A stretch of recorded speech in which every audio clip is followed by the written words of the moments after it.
my pearly whites. Okay. Welcome, everybody, to another episode of Four Corners Legacy Podcast. I'm your host, Valley Uno. And I'm your motherfucking host, Diesel the Locomotive. What's happening? What's up, y'all? This is Tucson. And I'm your co-host, Miss My _916. If you're looking for me on IG, Snapchat, or anything else, welcome to Four Corners Legacy Podcast. What's good, everybody? What's good, siblings? What's happening? Hey. Shout out. What's up, T? We ain't forgot about you. I'm gonna shoot you out right away. Oh man. So episode 2, season 2. Everybody's here, and today we're gonna be making you guys laugh. Well, I don't know if we making people laugh, but we gonna talk about how good it feels to laugh. You know, okay.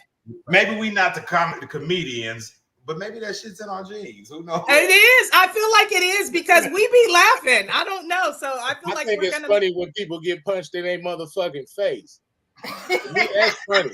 We've been live for 5 minutes, not even 5 minutes, and it's already. To me, that's funny, though, man. Hey, but look at my pearly white stuff. Everybody, give us your best. I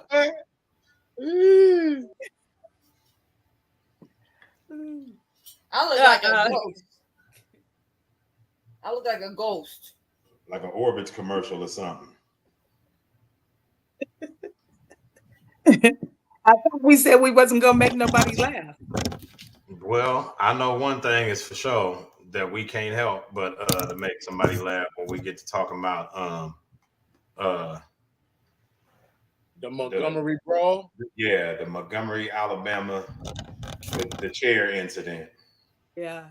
Mm-hmm. The amount of memes that niggas was putting on social media about that chair. Somebody got the chair tattooed on their arm. No, the fool was riding down the street with the chair on top of his car. Right. You know what's funny though? It's like me and Tavon said last week. If we would have been there, it wouldn't be a jovial type of thing because motherfuckers would have been getting rolled out on stretchers. Oh, man. Yeah, that was off the chain though. So cheers, man. Yeah. Cheers. Yeah, we on some drink champ shit today. So if you didn't get the memo to Saab, you know, if you got something to sip on, pull up. Oh, okay. Hold up. Let me just get that right in this out. Mm-hmm. I can do that. So I ended up seeing it when I was laying in bed and I was watching it. When I woke up the following morning, the amount of memes and the way that it had took off running, I was dying. Okay, I was dying because when I first saw it, it was like the real thing, and I was like, "What's going on?" Oh, okay. I was happy at first though because I seen him jump the black dude at first, but then when I seen the nigga in the water swimming, I was like, okay, it's gonna be all right. It's gonna be all right. Yeah. Because the camera angle was zoomed in, I didn't understand why the people behind the camera was doing so much talking and not, trying to like get over there or do something. And then when I seen Partner swimming, I said, okay. He was like, it ain't too far for me. Right. I'm the black Michael Phelps. Yeah, I can get over there. You can see some people waiting like on the rail. I'm telling you, it would have been boy. Yeah, I will say this though. Because a fight is a fight. You're gonna get hit. So it ain't no sense in like tiptoeing around. I know everybody say, oh, he was an older guy. That's, when somebody run up on you like that and you finna get jumped, you supposed to make one hell of an example out of the first chin. You supposed to rock that first dude so hard that it creates like a 2-second delay in the mind of the other people that's trying to jump you. Yeah. That whole fight scenario would have went differently had you did that. Yeah, you break the first nigga's jaw. Well, okay, so he didn't come with it when he came. He didn't. But he was backing the dude up off of him. So I was like, okay, but he fucked up when he threw the hat. When he threw the hat, that gave him time to like, you know what I'm saying, to come in and do their shit. If he would have threw the hat directly at him, right? Again, okay, what's the hat coming in? Right when that natural blink of the eyes happened, when he popped back open, it could have been knuckles all in his grill. You know, like hat to the face, spark. Yeah, man. And then the next thing you know, the guy in the red shirt comes running and jumps on the security guard. He comes out. It's like, what are you doing? He had a running start when he came and got involved in it. By then, it's like all them, the women, the men, and all of that, they're getting their lickings in. And I'm like, what's going on here? Unbeknownst to me. This coon is out of pocket. That's what they were thinking. Uppity nigger a lesson in manners. Oh, my goodness. Wow. And turns out by the time the boat actually docks. Right. Shit, I wish I was a slave. I wish I was a slave.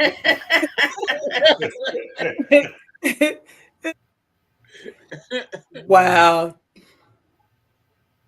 Yeah. I don't know.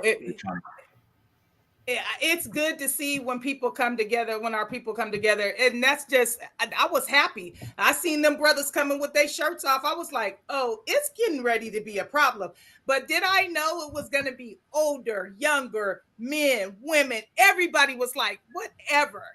Well, they tried to put tips on Papa George or whatever his name was. You know, you can't do that to the senior citizen and think everybody ain't gonna take it some kind of way, you know. Yeah. They tried to put tips on Papa George, and they was like, "Hold on, man, you can't get away with that. You want to bust kids?" Did you think that the lady who got hit with the chair? Do you think it was too much by that point? She shouldn't have got in it if she wasn't trying to get hit. It ain't no rules when it's on. Right. You're right. At least you could say that, because automatically our society is trying to say that women can involve themselves in physical altercations and they can't get slapped upside their motherfucking head. And I know that's not true. I disagree with that. Yeah, I disagree with that. We experienced that on a personal level, you know. We definitely experienced it on a personal level. In the moment, I was like, "Oh no, he didn't just hit my sister like that," and it got dealt with right then and there. We would, because there wasn't no social media to go back later on and be like, "Oh man, yeah, it was wrong how they did." Like, no, social media was on the spot back then, you know. And social people had to go into their social circles and be the media and be like, "Yeah, it went down like this," and yeah, you. No, but when the dude hit me in the side of the head and ear, I looked at myself from outside and was like, "Damn, he knocked the shit out of you." But I said, "Oh yeah." So I just think, well, y'all lucky I wouldn't have been there. Everybody would have went to jail because I would have tried to kill that nigga. Oh no, it went down. It wasn't no simple set of circumstances. Right. I get it. But I would have been multiple times behind that. But Bonnie was in the Matrix. She was like, the point I was making is, though, like, if you're in the middle of the melee, it happens. Like the lady, like the lady that was trying to do the little newscast in the middle of the shootout in that foreign country, and then was like surprised when what the hell was you? What did you think was going to happen? You're going to stand in the middle of the shootout doing the news. Crazy. That shit had me dying when I seen that shit. It's good she didn't get no life-threatening injury, but they sure pipped her ass though. She caught one in the arm, and it was more than she can handle. She was singing some foreign version of a Jackson 5 song or something, the way she was hollering.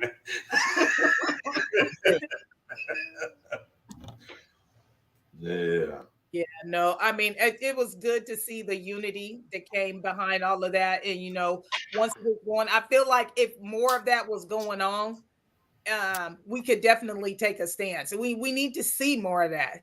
When you I just don't like how on social media everybody is like, oh, BLM, that's black, that sounds about black, and all these white people be making these weird ass comments on shit that be happening. So, you know, when that shit happened, I was in them comments gassing. Like, this is where we really at. You just ain't been running into the right type of niggas. Yeah. You know what I'm saying? Well, you know, and I mean, really, the whole thing is that's their way of trying to find fault with the fact that black folks stood up for themselves, because that's all that really happened. You know, somebody was getting assaulted by multiple people, and people came to his aid, and then people be like, "Oh, well, was it too much?" There's no such thing. Hey, look, if you throw a Molotov cocktail at my house and I come outside and blast a grenade launcher at yours, it's not, oh, it's too much. I didn't start this, you did. Yeah, no, I agree with that part totally.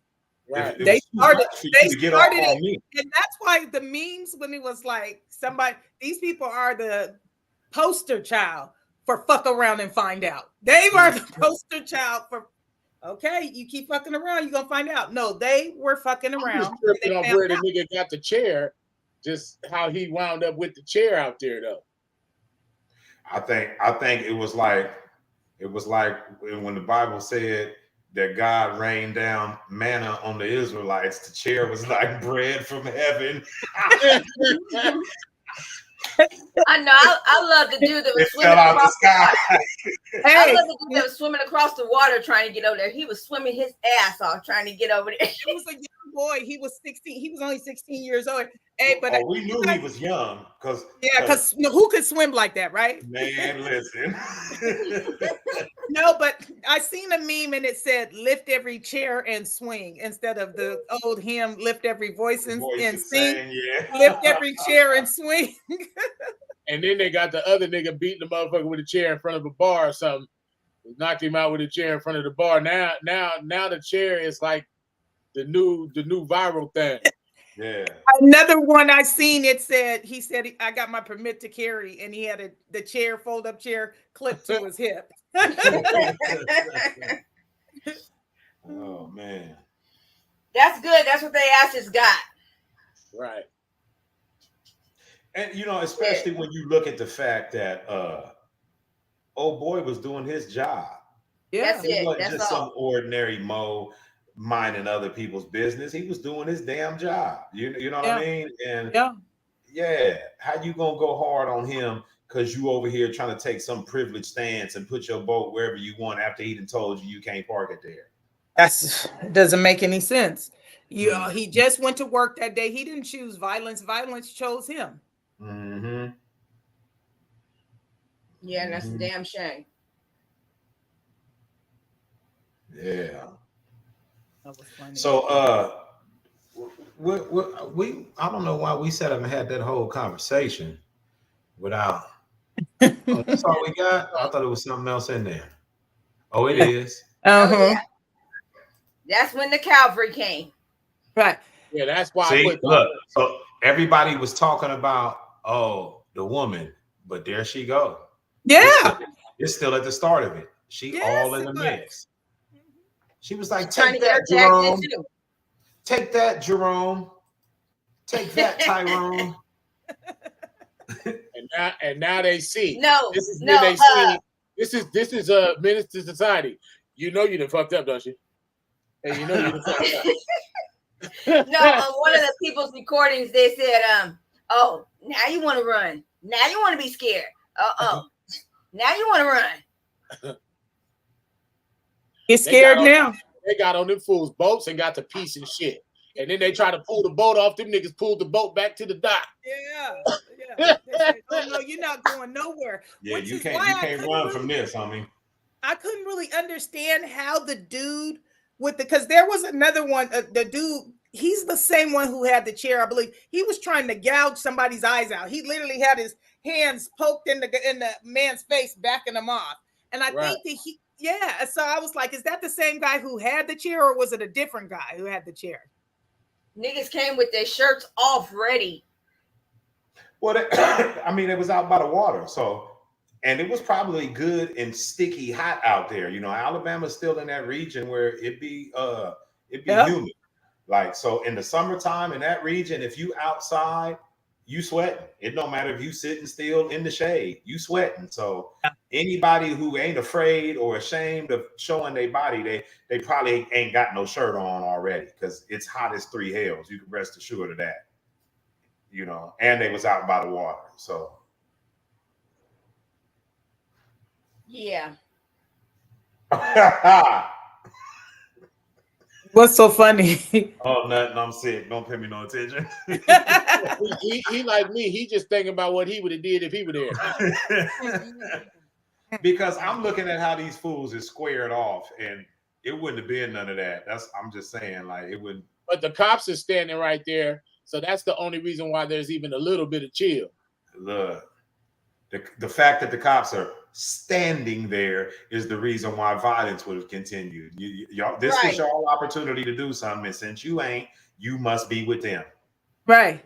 Hey, Pam, what's up? Hey, Pam. No, on one of the videos, you can hear the girl saying, "I don't know why you're trying to put them in handcuffs. They ain't the ones that started it. They started it, and I got the video to prove it." Yeah. Well, I started seeing the video from several different angles. Once like I said, once it was rolling, by the morning time, it had just took off, and there was so many different people with different footage. That man didn't start nothing. He was doing his job, and those are his some of those people, like in the blue shirts and stuff. These are his co-workers. You think you just gonna let this nigga get his ass whooped and they cool? They see this old man coming to work all the time doing his job, and now he getting jumped by a whole bunch of white people. What was supposed to happen? What it was, they was mad that he had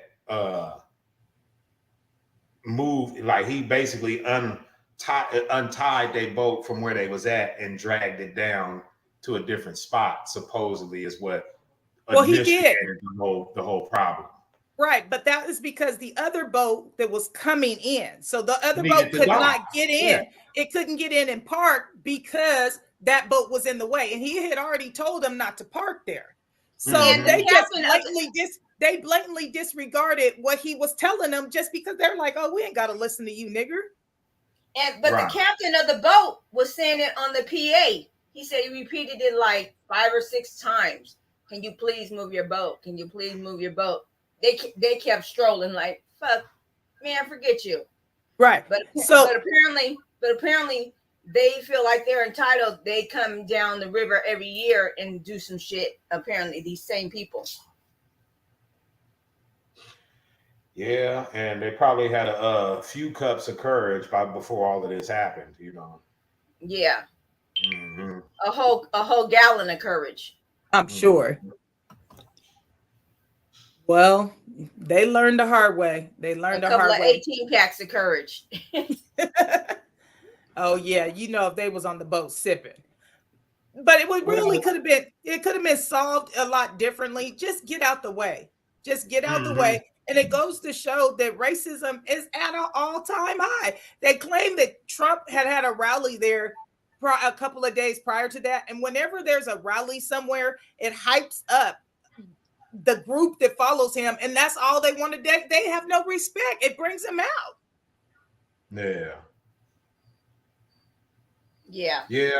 I think, I don't know. I think that's an element that ain't never going nowhere, really, you know. And it's certain things that it manifests itself into. And this is one of them situations where, okay, this dude just trying to regulate the boat positions at the dock like he's supposed to, according to his job. But how dare you, Jimmy Jam, tell us where to put our boat? You know what I mean? Right. Something that simple, and it just turned into, you know, a racial brawl right quick. It did. And it involved the fact that involved men and women just it speaks volumes. It goes to show that's exactly what it was. That was how they felt. They had the right to do that. A whole entire boat coming to dock with several, maybe 100 people. I'll just say, I don't know the number of people, but lots more people than are on your boat. But your boat's in the way, and you're just like, nah, we're gonna do what we want to do. And then when he moves it, y'all, they start jumping him. And then the women get involved too. Like you said, if you look at that first clip, it's 3 people on him at one time. She's one of the 3. And then want to sit and cry in her mugshot because now arrests are going out. I don't think it's fair that the man who had the chair, he had got arrested. But I did see that grassroots, or I don't want to be not correct in quoting, but there was some people were helping to get his bail. He wasn't even going to be in there. He's already got representation and stuff. Now it's going to be court cases after this, all because of them. Yeah, but you notice how the media, the media. I'm sorry. Go ahead. You notice how the media, they showed it, their perspective of it, but now that it's going to be that they're going to get some more people going to get prosecuted. You see, it's not that important in the news anymore. I think the thing I had a problem with is that when somebody, because let's face it, 4 people have the potential to beat someone to death. That's not a chicken shit threat that's in place right there. Right. No, it's not. 3-4 people on one person, at the very least, that's attempted. You know what I mean? So if people come to his defense, how are they at fault? You understand what I'm saying? Because any individual is within their legal right to defend themselves from harm or potential danger. Potential death, or they could defend somebody else that's within their presence. So how is they charging anybody that came to that man's defense? And that's the reason why, if they got legal representation, they probably would beat that case. So they got legal representation. He's got legal representation, and I hope that he beats the case. And it's something I'm definitely going to be following, because you're exactly right, Valley. Like, why should they? Oh, I'm going to tell you why. Because back in the day, they hung niggas right in the middle of the city. In small towns, they would hang them out on Sunday, come out with their popcorn and watch it, and nobody jumped in. Nobody rebelled. So that is what they expect of us. They expect us not to rebel. Yeah, it's a new day. I'm glad that happened because, like, I don't know. I got some Black Panther up in me. I got some revolutionary up in me. And so even though, once upon a time I was fooled by the fuckery into thinking that blacks was my enemies, I'm not necessarily saying whites is the enemy off top like that, but anybody who don't want to respect my humanity, me being a human being, they in the way, in my opinion, and I'm willing to go all the way to shut that shit down. I don't play none of that. Play that game if you want, motherfucker. I'll hurt your ass bad. Because no matter how you feel about black folks, the reality is still that if you posing a threat to somebody and you trying to really make good on that threat, you basically saying murder me. So yeah. Come and then, kill like me. I said, all them comments they be saying in Instagram, them dudes with them fake profiles and TikTok, all them dudes with them fake profiles, Black Lives Matters, monkeys being monkeys, and all this old type of shit they want to say in them comments. Boy, if I can get a hold of your ass with that comment. And that's awful. That's really awful to see somebody just saying that. But, we already know it exists. So the fact that they're saying it, so I shouldn't be surprised by that. Oh yeah, I'm not, especially when it's somebody that has a fake profile.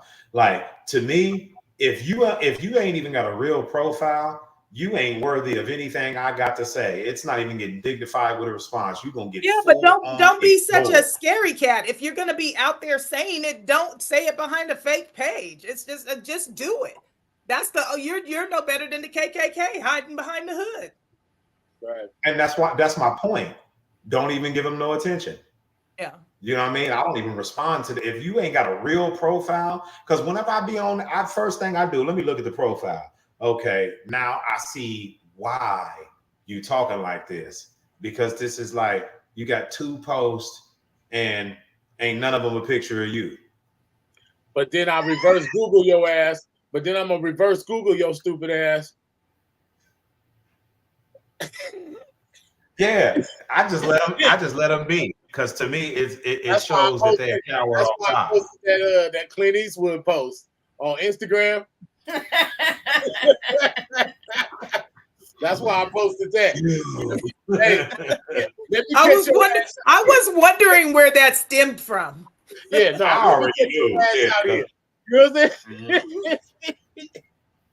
Even like when you go on some of these posts, where you know you got people talking about relationships or whatever, you know, and you see people in the comments talking greasy. Oh man, that broad this, that, and the other, or that bitch this, and oh girl, he need to. When you go to their profile, it's very easy to see. Yeah, if I weighed 472 pounds like you, I'd probably be mad about this too. You know, it ain't even about so. You can't even get a response from me. I'm not having no conversation with bears and gorillas, you know, like I'm not gonna do it. Yeah, some of them people be mad at themselves. They angry at themselves and they take it out on Instagram. The comment I always get is Dusty. Bitch, you don't know who the fuck you talking to. I'm Diesel motherfucking Washington. Right.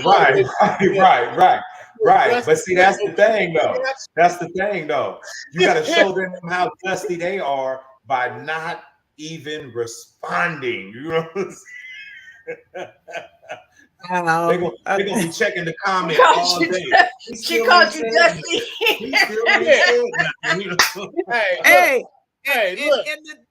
Hey, that's what's crazy about chicks. I gotta run that one back. He said, that's what's crazy about chicks. So if you think of the dustiest nigga you know, right, this bitch throwing me in that category. Yeah, don't call my brother Dusty. I'm sorry, ain't neither one of my brothers Dusty. Ain't neither call my brothers Dusty. Yeah, you out of your motherfucking mind, bitch. Yeah. Oh, what's up, Jonathan? You man, shut up.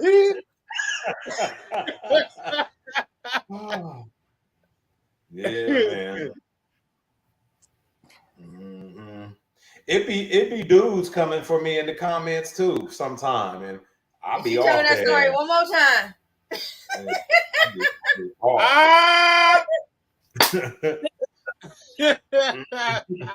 Y'all going to hell. What the hell they talking about? Them two down there on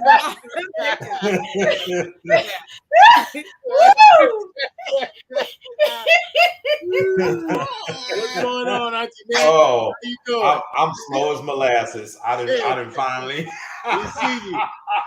We see you. You joined in. Hey, we on some crazy ish right now. We just keeping it real, Auntie Nat. We talking about the Montgomery Brawl. I know you seen it. And Auntie Nat would have said lift every chair and swing too. So she got guns on her arms. She been swinging them guns on her arms. Big homie just got out holding 22s on a hang. Let me see if I ain't got it on that. That's how Ryan is kicked. I don't know how come mine is not going up. Like I don't know what I did. Oh, there we go. Hercules.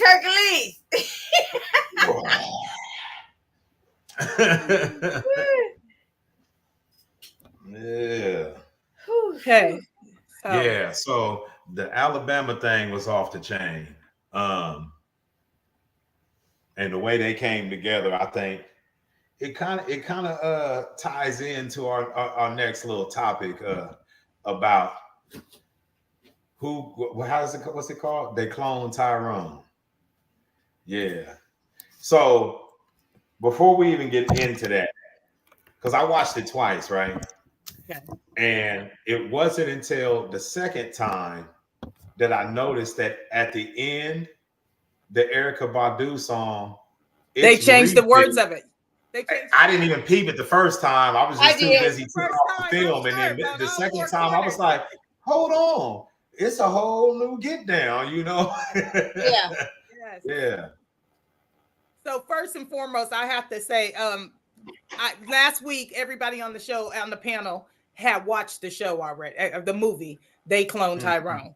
I hadn't seen it yet, and then so I decided I'm trying to fit it in my schedule this week. Like, I gotta watch this. And I started watching it when I had to do some input some stuff on the computer at work. I was like, I'll be sitting here, so I'll watch it. And I was like, ooh, I can't watch it like this. So when I came home, then I restarted it and watched the whole thing. It was really good to me. I thought it had a lot of good points in it.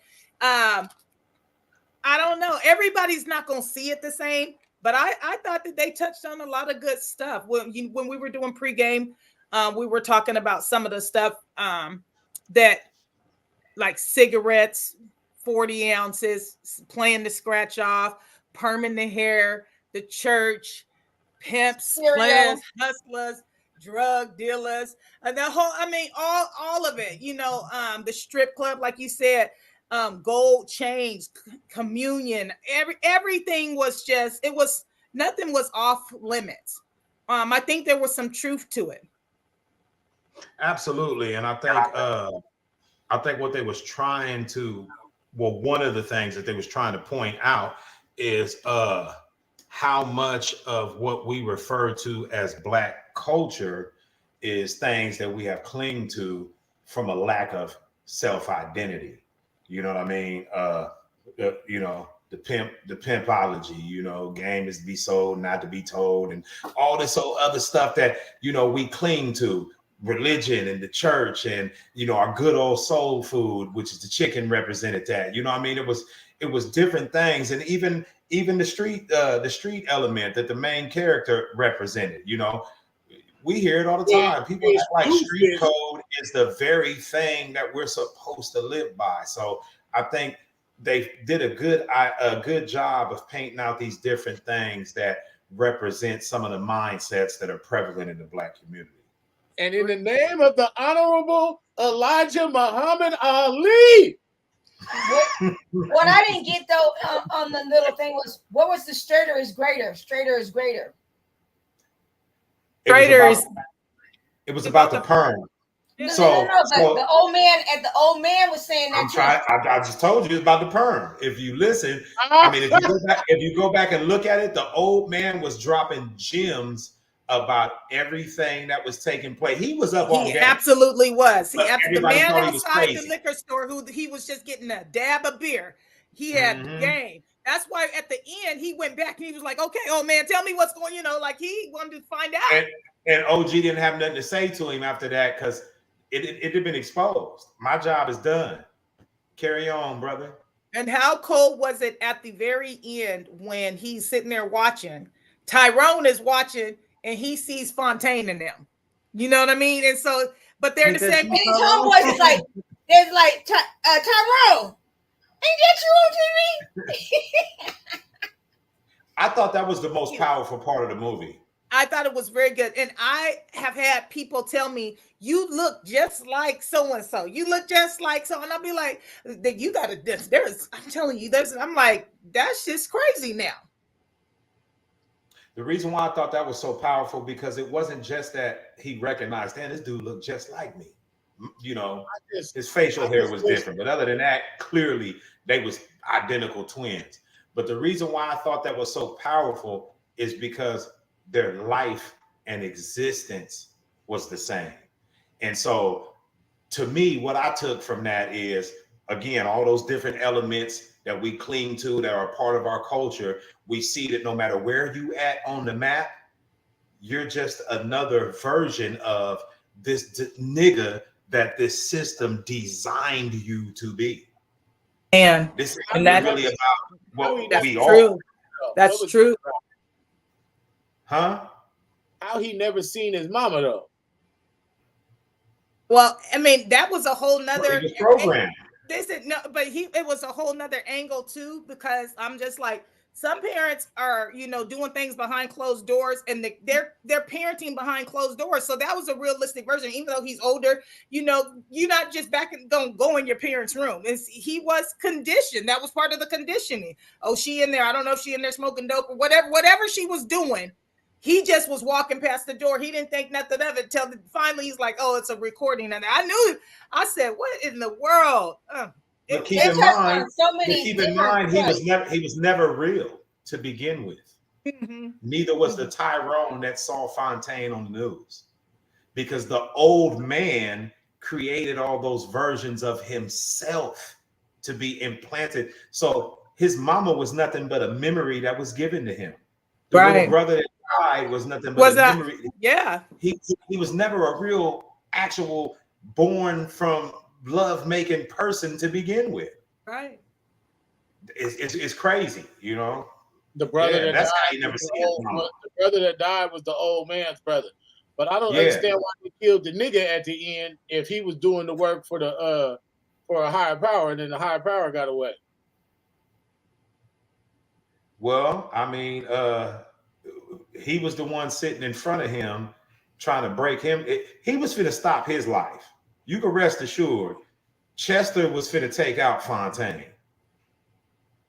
He was just waiting on the old man was just taking his time to make that call.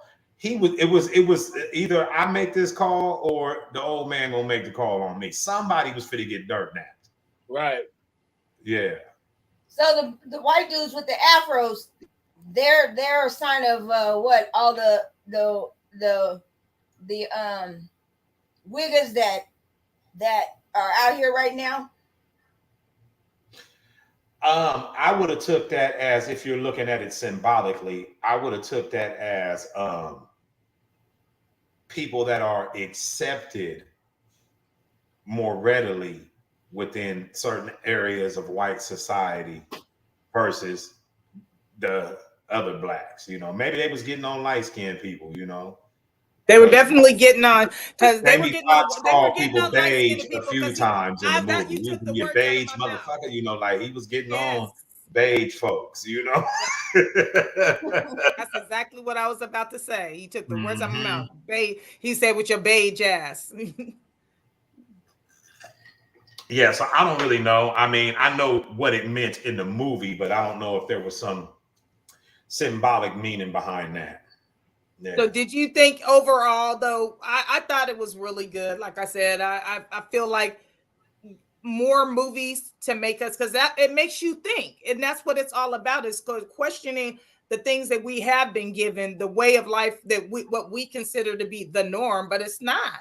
It's just, it's what has been created. They have actually made things this way, and they have all the power to do so. When you think about the amount of power, man, if they could control me through some fried chicken, damn, I'm doomed. I love chicken. You know what I mean? Well, it goes back to our show we did on conspiracy theories, and how we really don't know what the hell is going on, what they're doing to us. We don't know.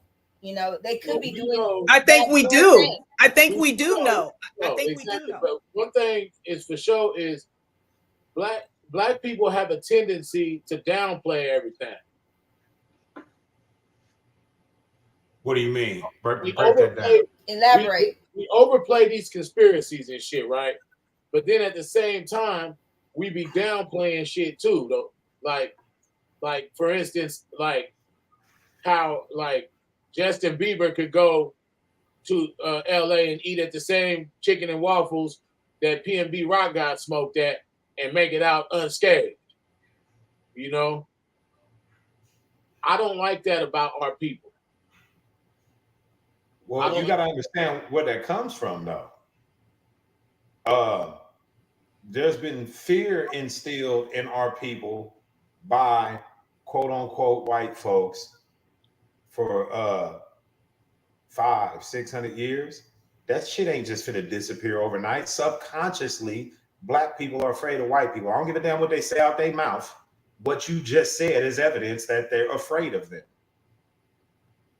You know what I mean? So it's to be expected. It's still disappointing though. I get what he's saying about it.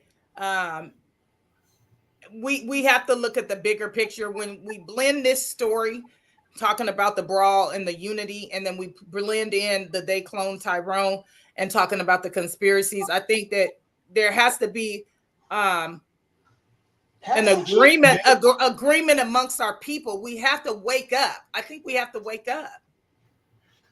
See, that's the thing, though. I agree with you, but I think waking up is done on an individual basis.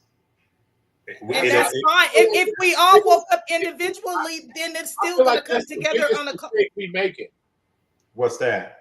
Because Will Smith, Ice Cube, Jay-Z, they've all done the individual waking up, and it hasn't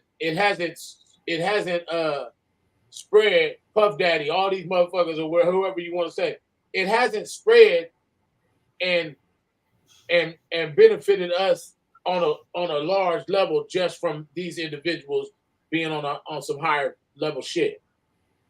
Okay, that's not what I meant when I'm talking about, because Jay-Z sleep as fuck, far as I'm concerned. So is Will Smith. I don't even know how them niggas is in the category of people who woke up. And I'm not talking about woke. I think Ice Cube is woke. I think he's facing some of the same shit that we're talking about, because he's talked about the gatekeepers and the things that are going on in the industry. So I don't know, but he's also mimicked the behaviors of the gatekeepers when he's had opportunities with people that he brought. So like, it's like you can talk them down, but you doing the same shit they did. Yeah, he fuck over people a lot. Yeah. So I don't know how to. It's like, I put it like this: if we talking about his contribution to hip hop, yeah, I fuck with Cube, but as an individual, I'm not impressed. So what? You got the basketball. None of that shit means nothing to me, because what is black folks dribbling balls gonna do? That's, to me, you're still drinking the Kool-Aid. Yeah, right. It's like, I mean, I don't know, because I kind of disagree with that, in the fact that there are a lot of our people feel like that's our only way out, is to play ball, and for some of them it is the only way out. And I'm not trying to bite into it too, but I just think that giving ball players that wouldn't have never got a chance, that's helping the community. Well, no, it ain't. No, I mean, I feel, I wouldn't say it's helping the community. It's just another nigga going to the strip club and throwing his dollars out. It's just another nigga buying a Lamborghini. It's just another nigga buying Balenciaga with his money. It's just another nigga going and wasting his money somewhere. You're looking at it the same way I am, because if that person becomes a millionaire and takes that money and turns into a billionaire, and all he does is shove the money up his ass, tell me how that has trickled back down to the community. I don't know. I just don't want to. One individual from the community, but it is not overall helping the community. I don't see that. If blacks, it never circles back around. Look, if blacks was really woke, blacks would start their own NFL franchise. When they do the next expansion, it'll be an all black owned, all black ran team. Because all the coaches, we should do it in NFL and not the NBA, is what you're saying. It should be done in the NBA as well. I'm just giving an example. All the coaching staff, all the people who actually run the NFL and the NBA are black motherfuckers. Right. Well, not all of them. The owners are white. No. You're missing my point. The owner. I ain't saying who owns. I'm saying the motherfuckers who's sketching up plays, the motherfuckers who's coming with these design plays and all that shit, them is niggas.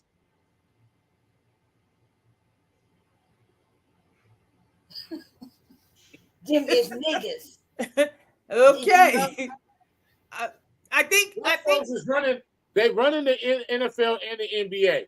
They just getting paid salaries to do the things, but they're the ones, like I said, who are.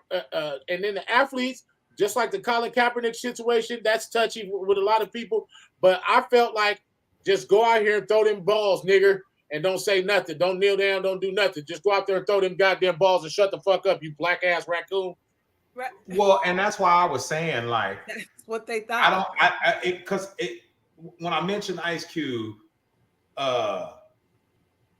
pointing out gatekeepers, but when it was him with Street Knowledge Records, and when he had the Lynch Mob, and you know, when it was the whole Friday trilogy, and the other little young rappers that was up underneath him, nothing ever came out of that. It was him doing the black man's version of the industry shit that had been done by all these white companies. That's So how he hold on. lost I think Chris people Tucker. gotta he helped No, people I'm not get- kissing how he Ice Cube's ass. He No, might have helped a few that's how he individuals, but lost. overall, he acting just like them people he pointing Right, the finger exactly. at. That's how he lost Chris Oh. Tucker, because he didn't want to pay Chris Tucker the type of money he wanted, and Chris Tucker was getting $20 million a film from them white folks.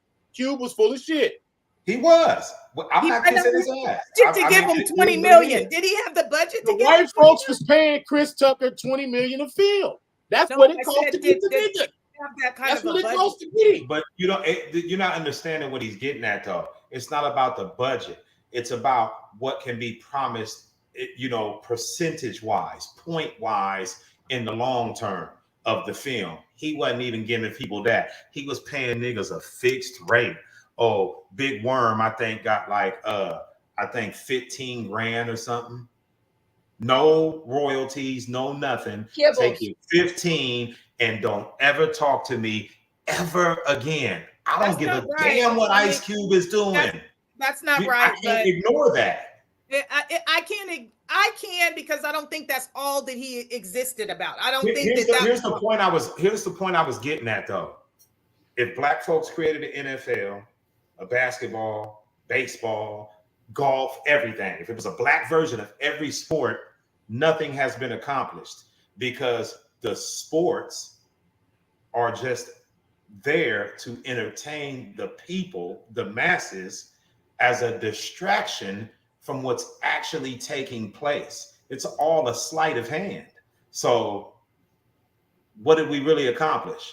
Not a damn thing. The only reason why folks is even talking about doing that is because they're thinking about the money that's associated with it. But the actual good that comes from it is minimal. None of it calls for people to focus on themselves. None of it. It's a distraction from the reality in which we live. That's why I don't promote that. Yeah, all blacks do the NFL. Fuck all that shit. Why do you think they have things like the yacht club and these white folks be having these places where they can go congregate in mass to actually make changes in their community?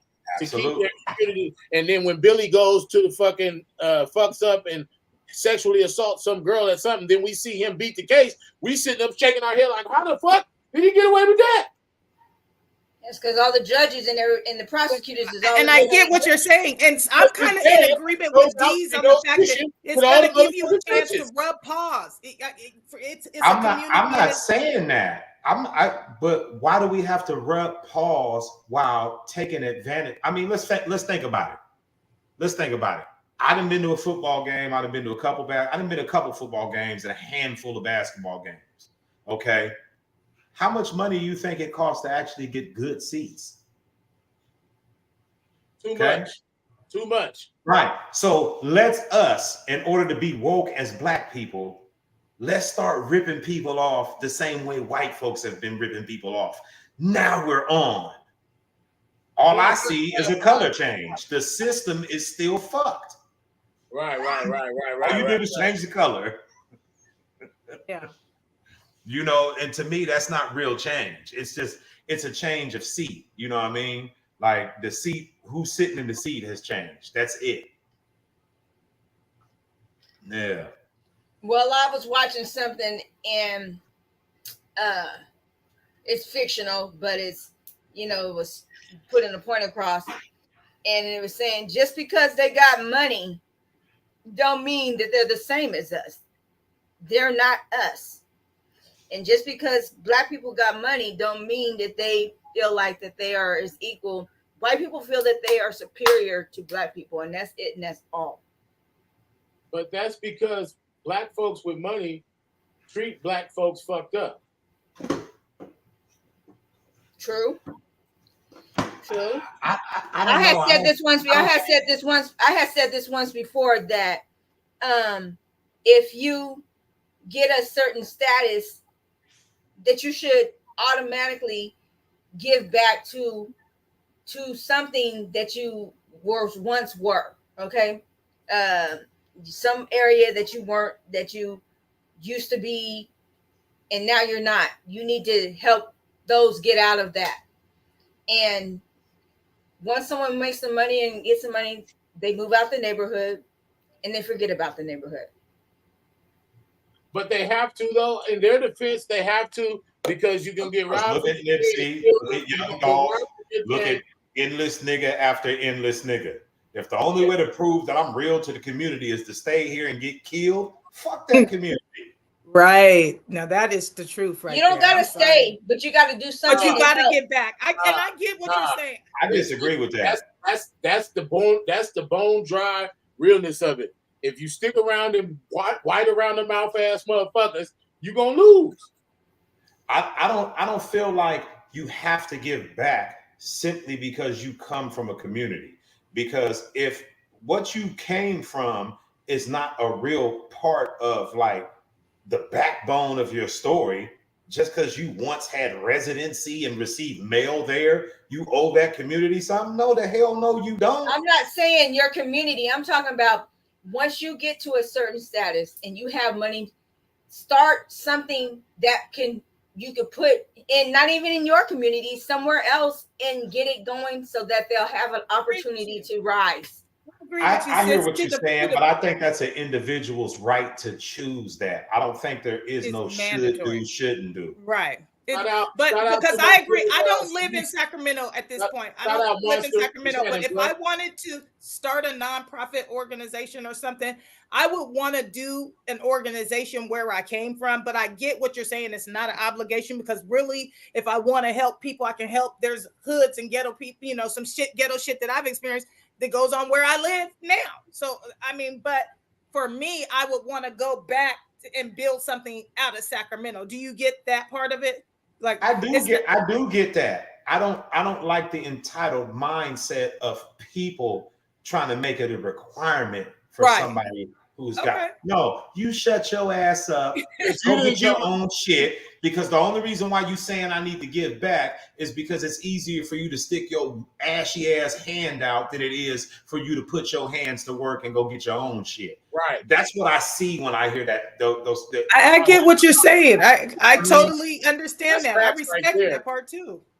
Okay, well, there's a backpack drive coming up at Valley High Park. I think it's coming up, or may have been last weekend, or coming up this weekend or something. Or the following weekend, where they're giving backpacks out to the students or whatever, but it's gonna be a whole bunch of vendors and all this other kind of stuff. And that's the type of giving back that I'm talking about. Man, you got to pull up with some sort of, I need to see that you on welfare. So I'm not giving out no backpack just so you ain't gotta go buy one. This needs to go to the kids who would otherwise not have one. I'm not trying to make it easy on somebody just because they want it to be easier. We can do this for somebody who, without this drive, they wouldn't have no backpack. You know what I mean? Like, that's what makes sense. And I think that's what I meant when I said about people in the community. Folks will know, like, oh, they giving out free backpacks. I work for the state, but I'm gonna go get this free shit anyway and stand in line in front of this family who ain't got a pot to piss in. Well, that's true. That's true. That's exactly how it would be. First of all, I want to because if I had money like Jay and all them motherfuckers, it'll be like I'll go to like Nike or Reebok or Adidas or one of them. I'll buy like the most common sizes that are being sold. I'll buy probably $200,000-$300,000 worth of that shit and take it to the community and make sure everybody got fresh kicks when school starts. Okay, so are you saying you would just hand it to the people that you see as you're driving down the street that need it? Or because I think what Valley's trying to say is, it'll probably be a little bit of both, but the motherfuckers who don't need it, they're not gonna really be running to that giveaway anyway. Yeah, that's not their life. That part is absolute bullshit. They coming. I've seen when I was in that community organization where they giving out free laptops and people who sitting up in 4-5 bedroom houses got all their bills taken care of, can't say no to some free shit instead of making sure that it gets given to people who would otherwise not have it. Oh yeah, I went and got me the free laptop and now I'm gonna get rid of this old one. No. People throw it in the trash. Don't throw it in the trash, and nobody gets a laptop in the end. That's why I said I'm gonna need to see something that proves to me that you couldn't do this on your own. Because I'm not just giving away stuff to put a smile on somebody's face. I'm giving away stuff to change the opportunity that somebody has going on. If this person didn't have this computer, what would their future look like a year from now versus me giving them this computer? You understand what I'm saying? That makes sense. Not just to be like, oh, he's a philanthropist and he gives away money, and what good comes out of it though, other than me looking good? Right. Because that's what a lot of people do. They make themselves look good. Take a moment. Go ahead. I've still been trying to take a moment to give a shout out to the chat, y'all. What's up, son? Shout out to the chat. Hey, Khalil. Shout out, nephew. What's up, nephew? What's up? Shamisi Lab. What's happening with you, bro? I see you. He quoted you when you said easier to stick your ashy hands out. That's because this nigga's lingo is crazy. Oh, God. Jesus Christ. Because I'm trying to paint a picture. The person who has the nerve. Say it again. Hold on. No. Say it again, bruh. Say it again, bruh. Huh. Say it again. Just go ahead and say it. What? It's a reason for them to go ahead and stick their ass. Go ahead. I'm just saying though, the person with the nerve to say this shit is the same person who ain't even took no time to brush they chapped ass, brush their teeth with some Vaseline on their chapped ass lips and some lotion on their hands. But they got everything to say about somebody who got their ducks in a row. Shut your ass up, man. You know, I just see it for what it is. That you need to keep quiet. That nigga said sticking their ashy ass hands out. Lee, I didn't know, I didn't know what else. I didn't know how to not look at that because I seen all the laughing faces in the chat kept on coming in my peripheral. I was like, he doesn't even know he's over here tearing it up, Man, I'm telling you, motherfucker. Some of the people with the most to say, they ain't even got the bare minimum down. They haven't even committed to personal hygiene, but they gonna tell you how to move your finances. No, bro. You know what Kanye said? When Kanye had them silver glasses on, them like Houdini glasses on, and he said, I'm not gonna even argue with people broker than me about money. Okay, I'm taking this like I'm the one that brought it up. So you saying that about me? Oh Lord, damn. You so Cause I'm like, shit. what the hell? I'm saying I wasn't saying that to you. I'm saying I was about to say, nigga, after we get off this broadcast, I'm coming over to your house and we fight. Hey, look, I'll pull up, okay? We can get it in. But I'm saying let us not get caught up in the narratives that be getting pushed by people who I have a confession to make. Wait. So now we know Kasabi didn't put no lotion on her hands this morning. No, I was the one that brought it up. So that's why he was like trying to, and I'm like, wait a minute, whoa, is he talking about me? No, because I know there's certain stuff that gets promoted, and I hear Black people saying, "Oh man, this person should give back." Like even with what Hamai was said about Ice Cube, and it's like I just be seeing through the veil, like. I don't care what you got going on with your big 3, big 6, whatever the big league you got going on, big league 2. I know your history, my nigga, and I can't overlook that. And it doesn't matter that you're doing a sport. In Cube's defense, I think he's trying to do right on the paperwork aspect of it. I don't know. I ain't gonna say he's not. I'm gonna say he has to talk because I'm gonna get the big 3 are getting a minute second win as far as career-wise. Like, say niggas is going, they tear their Achilles, they fuck up, and they be out the scene for a minute. Now these niggas is going to this big three, able to make some meals still, you know, and niggas should have lightweight a retirement league like that. I agree with what Cube's doing on that aspect. I don't disagree with it, but I'm not gonna say that is the focus of, you know, that the Black community should make a focus on revamping these sports that were in essence put together, as somewhat of a distraction from what's actually taking place in this system that we live in. That's what I was getting at, because we can't say, oh, we woke and we trying to be united and progression and do all that if we're just going to have a Black version of the pre-existing sleep aid. Now, hear me out. It's the pre-existing sleep aid that has been administered to society for umpteen amount of years. It doesn't matter if the physician is now Black that's giving you the shot. He's still putting you to sleep. Nah, it's not the same. It's because the NBA is like a meat grinder. If you hot and you got all this shit going on, you straight. But when you get older and you phasing out, you still pretty good. You get what I'm saying? You still raw enough and this and this. But they looking for the next motherfucker that can win a championship and shit like that. And let's face it, it's so many surplus players that there should be a league to phase out these players. That way they can still be they can still take care of their families and do what they got to do. I'm not disagreeing with any of that. I think because I'm not put behind it, y'all are thinking that I don't understand. It's not that I don't understand. I see it for what it is. We are more than NFL stars, hip hop stars, NBA stars. The legacy of our history is still marveled at around the world by the mere structures that are left behind. Out of that sort of legacy, a nigga who can shoot a 3-pointer ain't shit. Right. I get your aspect. We understand that. Let me finish my thoughts. I'm not saying don't do that. Fuck your Pepsi. That shit is a drop in the bucket in the level of importance when we're talking about the progress that needs to be made. It's nothing.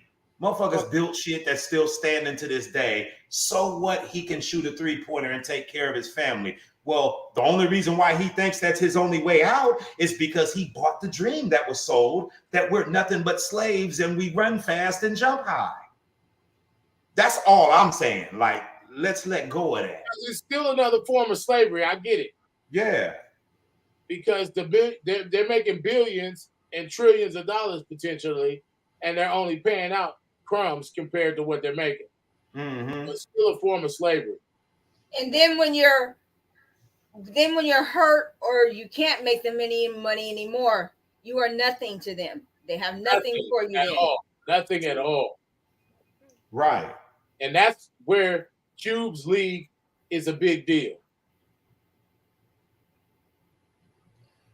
What's a big deal is having something that helps all these people who have Gary Payton is one of the first ones that was involved in that and was playing, and other names too were playing. I don't know if you guys remember the original when Big Three first started, because I actually followed it and fucked with it. So and to see Gary Payton, one of the greatest motherfuckers of all time in basketball, to go out there and have fun, and the smile that was on his face and being able to go out there and play and command, and do his shit still, just seeing how he felt doing that is why I thought it was important what Cube was doing. I think it's important. It's important. It's of not even secondary. It's down the totem pole on the level of importance is what I'm saying. And the reason why I'm saying that, I want to read a quote that that's what I was going to ask, Jamal. I want to help y'all to understand why I'm making this point. So back in the time when the Romans was running shit, the Roman emperors, there was a particular poet that was talking about how to subdue the minds of the people. okay? And it said to give them bread and circuses, or bread and games. And from a political context, it says that the phrase means to generate public approval, not by excellence in public service or public policy, but by diversion, distraction, or by satisfying the most immediate or base requirements of the populace by offering a palliative, for example, food, bread, or entertainment, circuses. We can't have that kind of knowledge and still be like, bread massa, game massa. That's what I'm saying. I'm not discounting that. I'm saying we got to know what the fuck is up, bruh. Like, we can't fall for the same hat trick. But if you look at the crowd that's going to these games, it ain't niggas. You're not hearing me. It's not about who's going to the games. Right now, I bet you, if you was to call up any black man right now, I bet you he's sitting up watching the NFL. He don't give a fuck about what's going on. The medicine has been administered and it's taken effect. It's not about who's in the crowd. It's not about whether or not it generates money. It's about, does it help to progress the minds of people that come from a legacy of greatness? And the answer to that question is no. It's not even debatable. We get that. So I'm going to piggyback on what Dee said. So then can we at least give people some of the things that you feel would be a better way to expense your time, money? I'm not here to do that. The first thing is stop digesting the shit that's not good for you.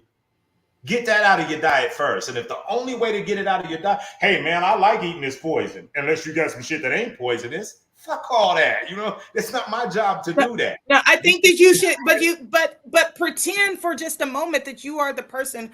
Pretend this platform is you investing your money into something. What would you be able to tell somebody? That's not. Well, it's not your job. It's the same thing that I stand on. It's the same thing that I stand on. The fact that I was even aware of this quote, that I knew what to look up.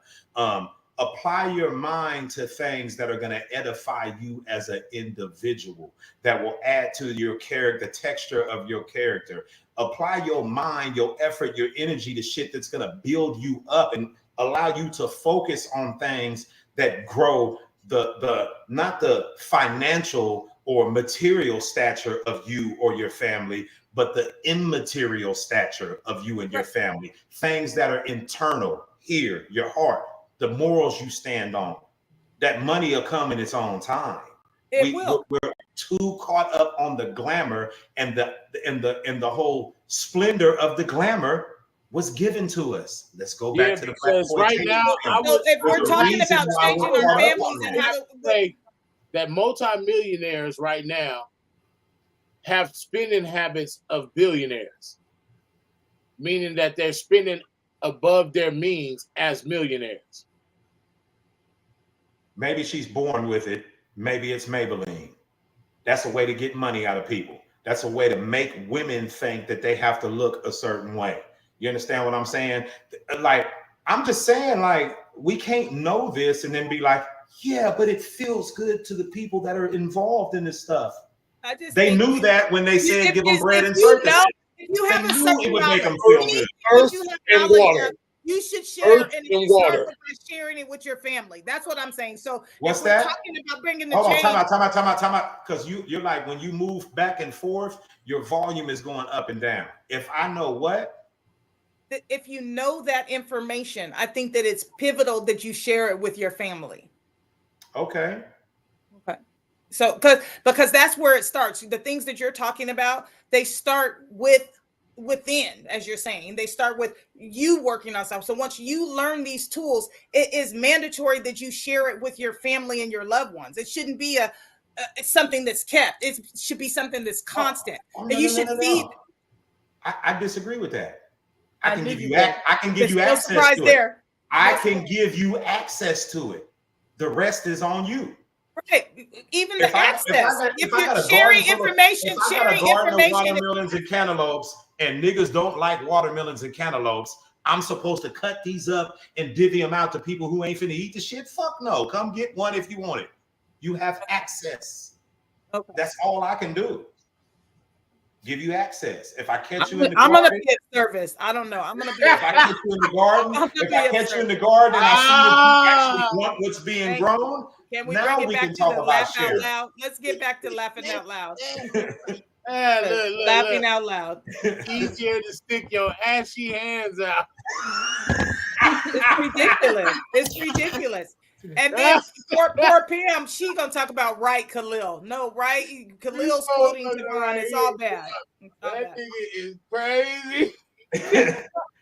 Hey, I already know that I come across like an asshole, but it's just Very because much so. I'm so straightforward about shit. Like, I don't know how to be like, because to me, You had poor Kasavi thinking her hands were ashy. That's not okay, hey, bro. look, all I'm saying No. is, Wait, let me rephrase that. I didn't think my hands were ashy. well, I don't know why else you not thought I was that, talking but about I you. thought he was referring to me for bringing it up because I was about to cuss his ass out. I'm We gonna was about put to it have a straight fight forward. after the I'm gonna show. put it straight forward. Here's how it goes. I got balls in my drawers just like Ice Cube. I'm not swinging from his. Fuck what he got going on when I could be focused on my version of what I think is important. That's all I'm saying. And My God, no way. Look at Beyonce. Look at Jay-Z. Look at this person. Look at your own black ass for once. That's all I'm saying. We all have the ability to be great. Hey, why do we have to follow behind somebody else? That's all I'm saying. It's real shit because blacks are caught up in everybody else. Yeah. And I'm happy that this woman is fucking a rich man is good enough to where it has brainwashed our women to think that the only man that's worthy is a filthy rich man. And that's killing our We weren't even talking about that, so I don't know. It's all relative though. That's like killing our community structure. Is to think that only a rich man is worthy of love, and really he's not getting it because look at Dwayne Wade, or look at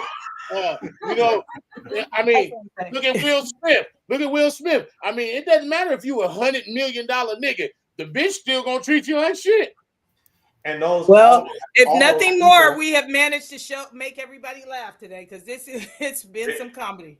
Hey, look, them people you just mentioned are people that come from the circuses that I was talking about. So if you really unpack the benefits of following that type of program, you'll see that they're very minimal. Yeah, you'll get some money. And then what? And then your wife sleeps with your son's best friend that your son probably wanted to sleep with. Oh my God. That your son wanted to. Listen. Oh my God. Listen. Because clearly him and August was on some freaky shit. And Jada was like, I don't give a damn yam. I'm about to get my issue too. Well, we don't even want to get into that topic because we can't talk about that because it's some shit going down already anyway in that whole industry. Okay. Yeah. I mean, my thing is, I'll be hearing all this DL shit and black men is the gayest man on planet and all that. But let's face it, we already know women is involved in bisexual shit, men is involved in bisexual shit. Just because it's acceptable for women to be bisexual and it's not acceptable for men to be bisexual doesn't mean we get to tear men apart for the same thing women are doing without getting no backlash. I mean, that's not the problem. They're trying to demoralize the man and demasculate the man. Of course, everything masculine is toxic. Well, you can't have a population of masculine men when the population of the men in that demographic have no foundation or frame of reference for a personal individual identity. You got to put that up. I have punched you in the throat 3 times.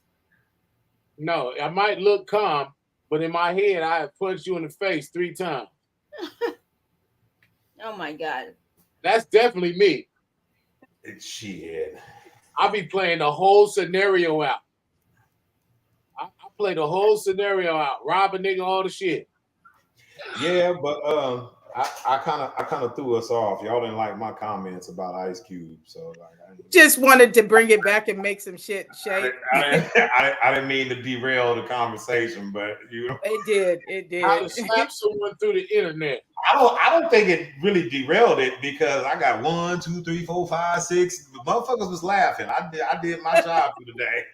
He's laughing. He said that nigga said just an excuse to stick your ashy ass hands out to make it easy for you to stick your ashy ass. Well, and it just so happened I had some Kermit memes that I was gonna bring into the show. So I was like, oh, I'm gonna put that second one first because I'm gonna choke y'all if y'all don't get back on track. That was my thing. All right, get back on track, somebody. Hey, you can't listen.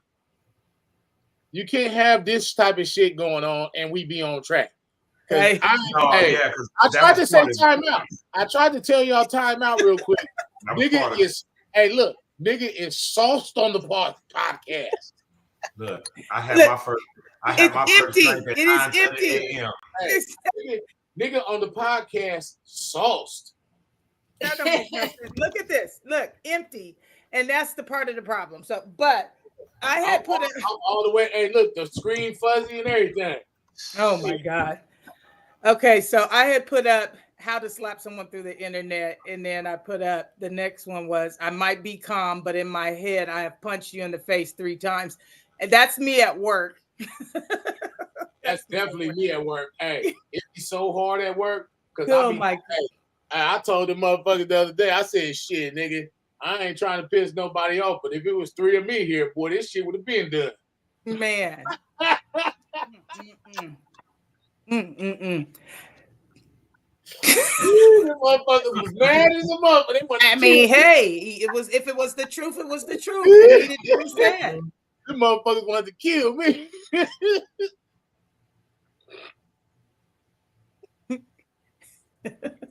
I'd be about to jump up and punch you in the face if I wasn't trying to get right with the Lord. Lord. Look. Can I knock the train off the tracks again? Yeah. Go ahead.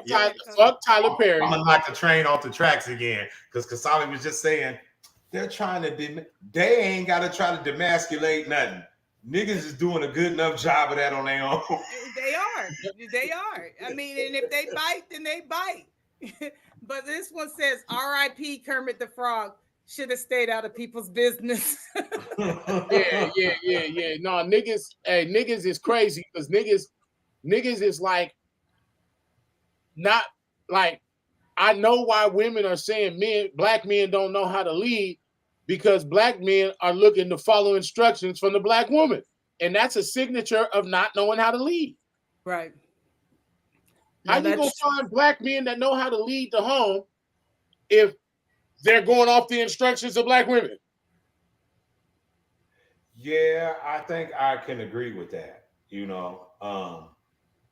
and I kind of tried to touch on that before in a different episode. Like, if the only way we get kudos for being good leaders is if we lead the way the woman thinks we should lead, then we're going to be running in circles like a motherfucker. Because it's never going to be no lead. The player don't get to come up to the coach and say, "Hey, coach, I don't like the way you're doing this shit. I need you to fix this, or, I'm going to go to another team." Right. Bye, motherfucker. Right. Well, and that part is too. Bye. But we understand that and we accept that, and just hopefully there will be better leaders because in all fairness, not everybody is worth following their lead. And so at that point, it could be swung back to the woman and say, okay, well, pick a better person that you want to follow. But in that, in relationships and trying to work things out and you might find somebody who you thought was one way and then another. At the end of the day, they show their true face. So, but the team that goes to the Super Bowl every year, if you pay attention, it's the team that's coached the best. Right. It's not the team where the players made all the decisions. It's the team that was able to follow the coach's vision and understanding of the game. and as a supportive cast, chicks got to understand that I'm able to make this decision. When the dog bites the baby, I'm gonna put the dog in the plastic bag and it's gonna be a wrap. You know what I'm saying? I know it's not what you understand or what you think is right, but the dog is gone. Well, the little boy bit the dog back and he bit him twice. Right. But I'm just saying. So hold on. I agree with that logic, but it's too much information that's shared. The dog bit the baby and the family never seen the dog again. They don't need to know what happened. Yeah, they don't need to know what happened. You're right. Yeah, I'm not. You'll never see that dog again. That's all you need to know. Where's the dog? I made sure that he went somewhere where we'd never have to see him. Right. Hey, Right. He's in a far away place. Hey, I'm at the Humane Society. So where's the dog at right now? He right there. He in my back trunk. He in the plastic bag in my trunk. No, so let me take you guys to our house in Atlanta when we all lived together in the house in Atlanta. Valerie, I think you met Jachelle's little white dog that she had, little Sky. That dog. And look, in the little 2-3 days I was there, that dog must have bit me on my feet about 17 times. I was ready to kill that. No, but I have to. Right. So I get a call from Shanisha. She's saying, I'm at work. She's, Mom, why is Jachelle doing this? The kids are crying at home. To the house. What? Just the pound pulled up to the house with the little cages in the trunk. And just Sheldon told the people to come get the dog, but she found the dog loose in the neighborhood. and baby Breon and Nimani were at home crying. And they Cheryl understood that she had to do what was best for the greater good of the household. Shouts out to Cheryl. I was clearly at that house. Look. I was at that house.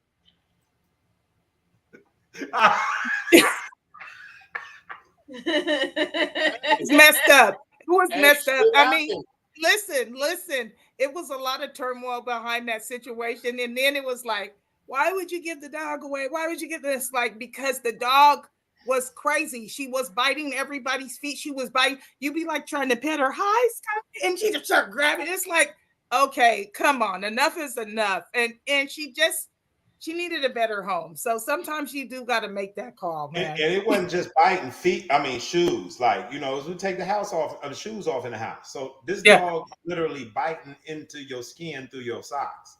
And I was ready to do the dog like Jack Black on the goddamn the Anchor Man. You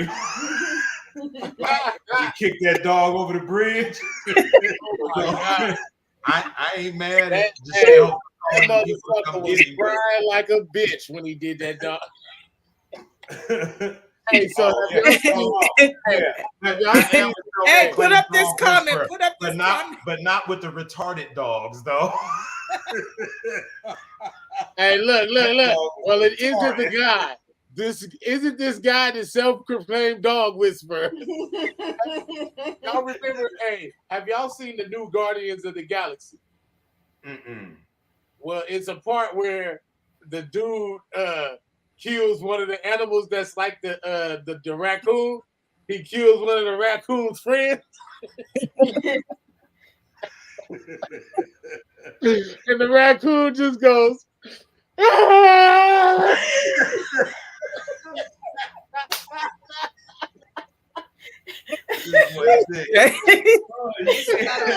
Hey, but one thing that Valley was saying was true. It's because even if you love the dog, you would just be walking through the house, right? And every time you took a step, she just started going at your ankle. I mean, you couldn't help. You just like one of them things stuck around your ankle.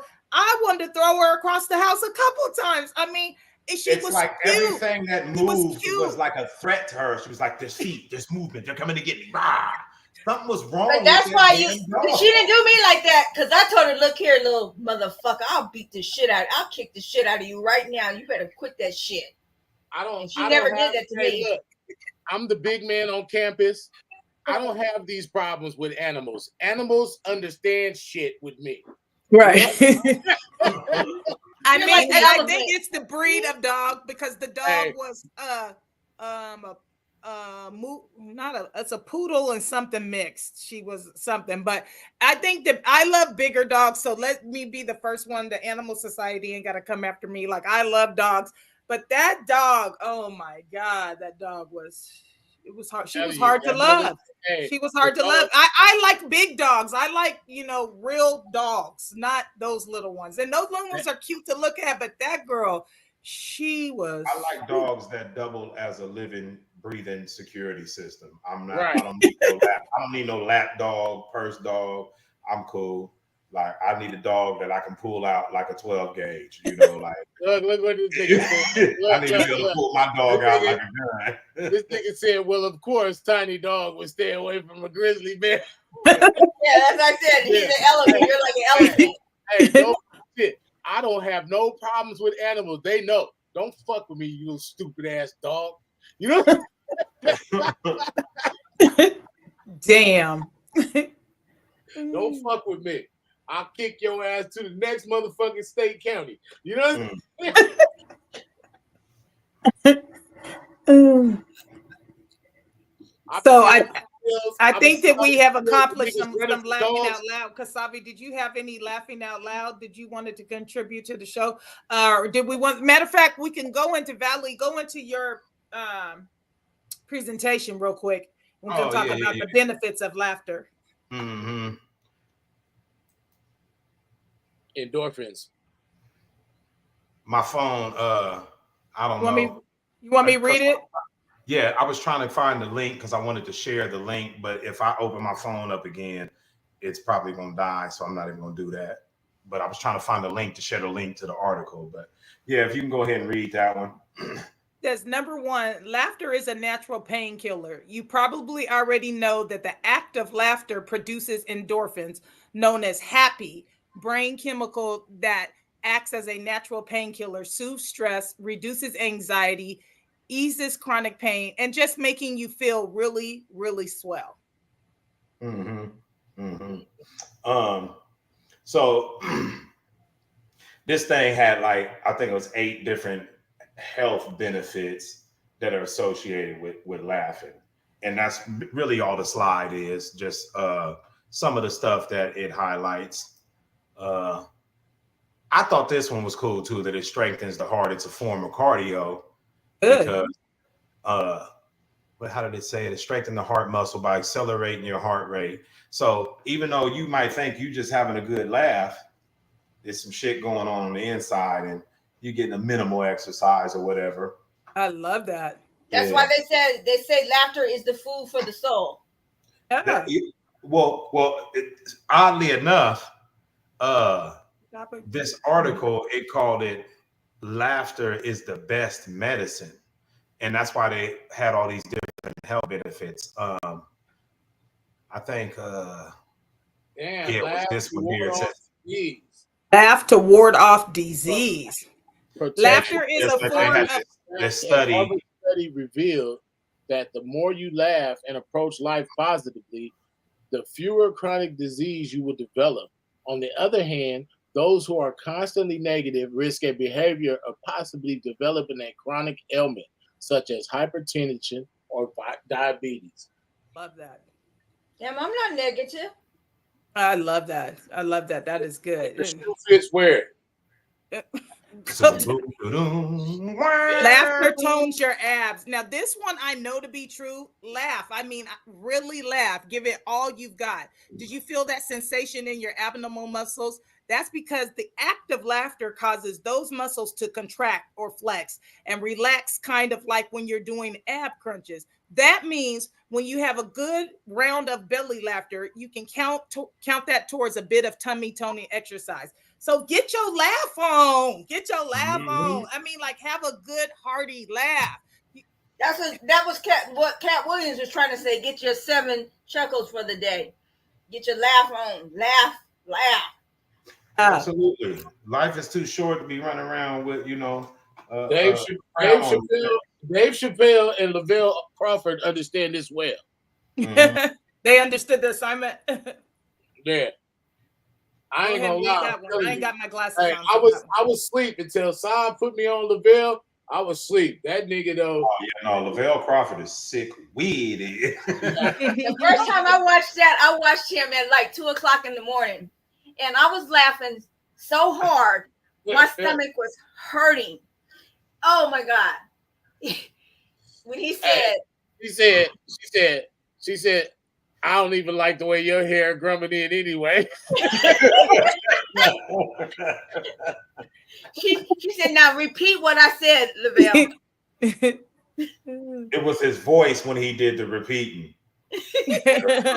First you said, don't touch. Get in here.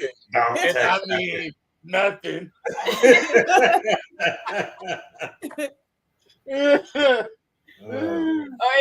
When he said 2 tracks to the throat, I was dying. Hey, look, because I'm 17 and I started this family anyway. I mean, I'm young enough to, you say that mean when you young enough where you can kill us and get out of jail and have 3 more just like us. Because I don't like the way your hair coming in anyway. This is number 5. It says laughing boost immunity, and this is good information right here. See, laughter is good medicine when you consider that it activates your body's T cells or immune system to help you ward off germs, flu, and illness. Just ask the psychology neuroscience professor Robert Provine, who studies the health benefits of laughter at the University of Maryland, Baltimore County, who penned the book Laughter, a Scientific Investigation. That means if you feel a sniffle or sore throat coming on, go to see a rip-roaring comedy and boost your immunity. Isn't that crazy? The body gonna take care of itself. Right. Mm-hmm. We just got to do our part and make sure that we're feeding the positive, like positive thoughts, laughter, all those, good, because that just is a reminder everything is energy. Mm-hmm. What about when the horse bit the dude's hand and he screamed out, Miguel, Miguel. What the?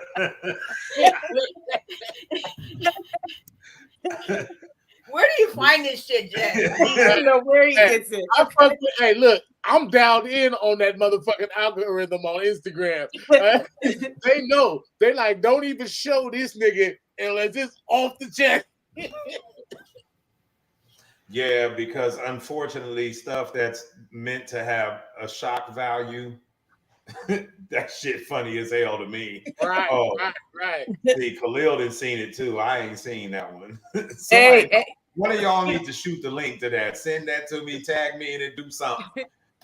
That shit, nigga.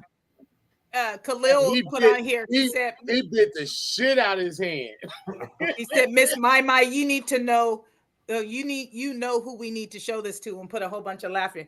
And it's true. There's people gotta laugh more, and I know exactly who he's talking about negativity and making it sick and the effects it could really have. And so I think that's important why we're sharing this about laughter. So if one thing we've done since we've got on this show is laugh. I don't care. Even during the time where we felt like it was a little bit of a opposite thinking, we still laughing the whole way through because it feels good. It's definitely it feels good because, like I said, the sauce is for real at this point.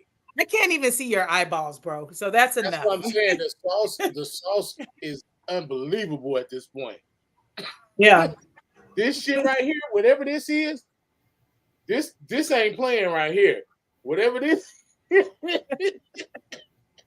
how big the bottle is.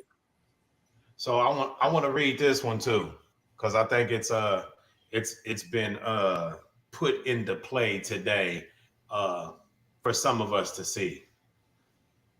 Laughter helps those suffering from a depression. So when it comes to mood, be it a mild case of the blues or chronic depression, a 2011 study from Oxford University showed how laughter could improve one's overall outlook on life.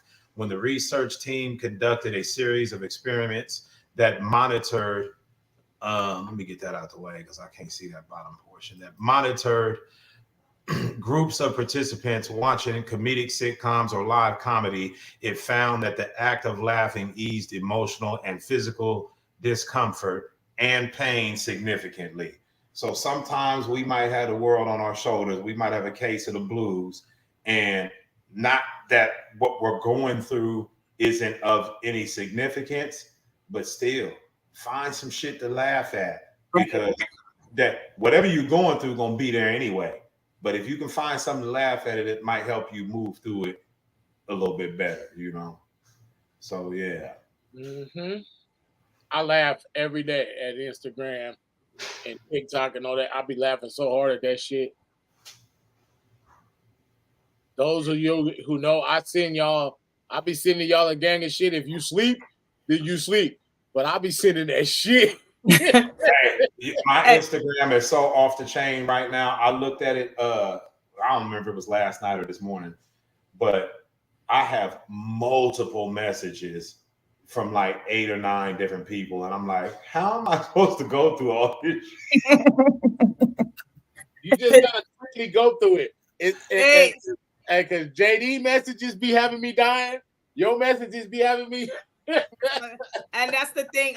Me and Tavon always send back messages back and forth of skits or people, and we be dying laughing too. I send them to you too, Javon, because I'm just that be the thing that we do. We be sending them back.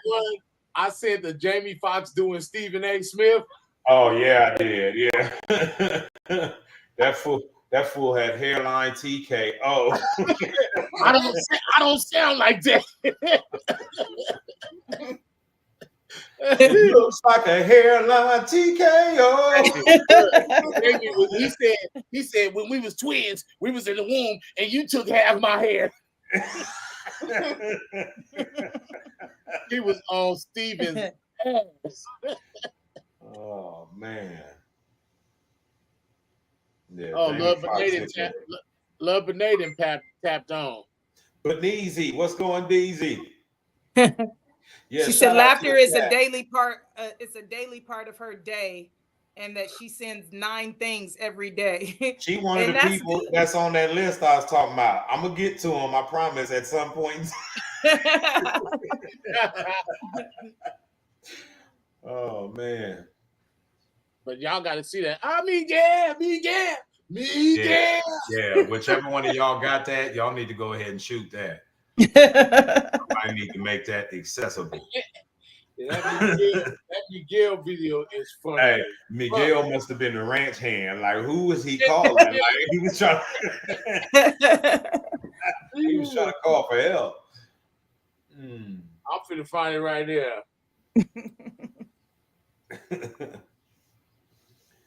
Yeah, it's crazy how even if we try to pick out a topic about laughter, we get sidetracked, and in the sidetrack, it's still funny as shit. So I guess we did all right with that. You know what I mean? I think we did. I definitely think so. I mean, no matter what, we're funny. We are funny. This is part of the reason why we came across having the show, because our calls with each other are off the chain. So absolutely.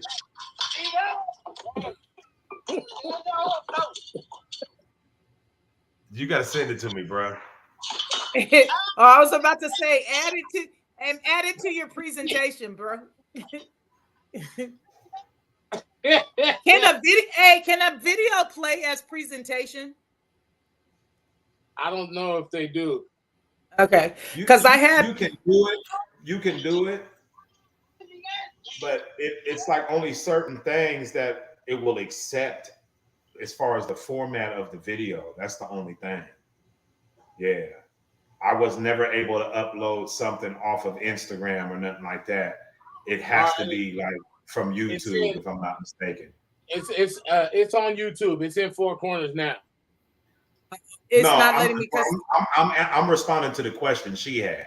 right. No, I'm actually on here because I had put part of my presentation was me coming down the water slide yesterday, but it won't show as a video. So I just was making sure. I think it has to be formatted a certain way. I've Oh, only been able to do it through YouTube. What up, Niche? What's up, Shanisha? Hey, so yesterday, and Breon's birthday is not till the 15th, but we went Excuse me. the water park yesterday to celebrate his 7th birthday. And let's just say I got on some stuff. I overdid myself. When I woke up today, I was like, it still feels sore right there too. Oh my goodness. It's Shanisha Boo Nilly Farnsworth. And Khalil thinks he's funny talking about he ain't seen Norbert in years. It be Norbert your was own, hella funny. That movie was hella funny. it be your own kids in this situation, boy. It be your own kids. Oh yeah, they'll come for you. Hey, you couldn't even see. Hey, you talking about the video of you going down the slide? It's a video of you coming out the tube at 250 miles per hour. Yeah, because that's all you see. You get shot out that thing like a rocket and disappear into the water. You know.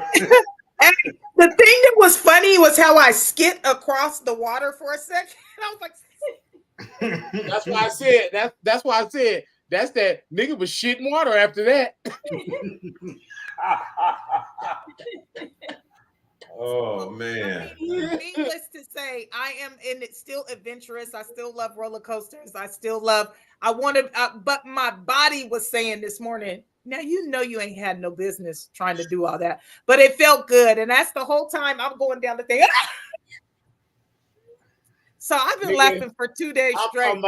You came out that motherfucker. I'm looking at the video. You talking about the video of you going down the slide. Nigga, Right. that all I see immediately a motherfucker shoot out that hole.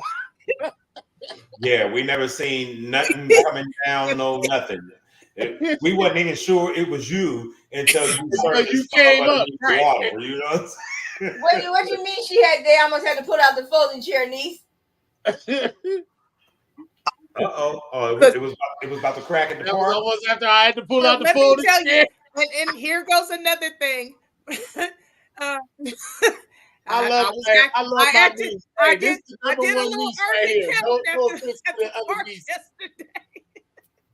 Hey, Shanisha, the reason why Shanisha is like the number one niece is because she got that old school mentality. She got that kick-ass mentality. It dates all the way back to Bug Boo, bitch. Yeah. Yeah.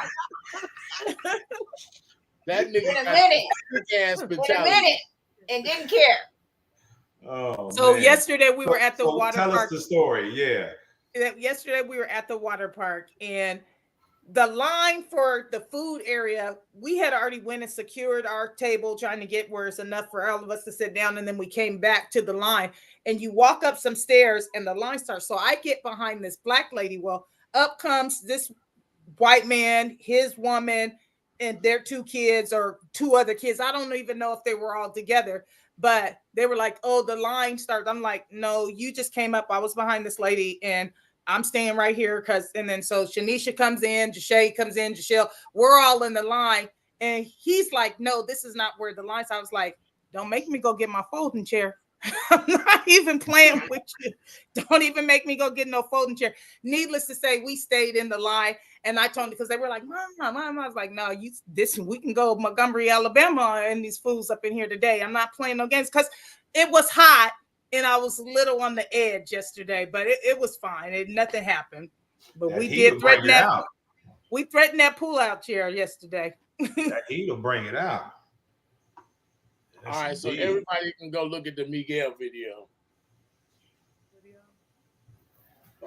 It's in the chat. Okay. Yeah, he beat the shit out. He beat the shit out of that motherfucker. I can't do it. Why can't you show it on Because the video won't play on. No, yeah, it will if it's from YouTube. It will, but you still you still have to upload it, and then you can present it and play. That's at least that's the only one I was ever able to get to play was one from YouTube. Okay. You can whatever that format is, it will accept it. Yeah. But my phone is toast. Phone is toast. Yeah. Oh shit. You Excuse gotta me? have like the special YouTube where you can download the videos. It costs extra to do that. Yeah, you gotta have. She said folding chair prices have skyrocketed. No, they have, well, because you know one thing about our people is we're gonna take something to the 10th power. I mean, that folding chair became priceless. Mhm. Man, I You read guess the story. You read the story in the Bible about Samson with the fresh jawbone of a dead ass. and he He slayed. slayed 1,000 men with it. That's me. That's me. With a folding chair, I'll knock down 1,000 motherfuckers. Like dominoes, huh? I mean, as hard as you would be hitting with that chair, the chair wouldn't survive the first 10 people. The chair would be folded by that point. Right. The chair will be folded in half. Hey, they hold that chair up in the court as evidence. That motherfucker gonna be bent, broken. If it does not fit, you must quit.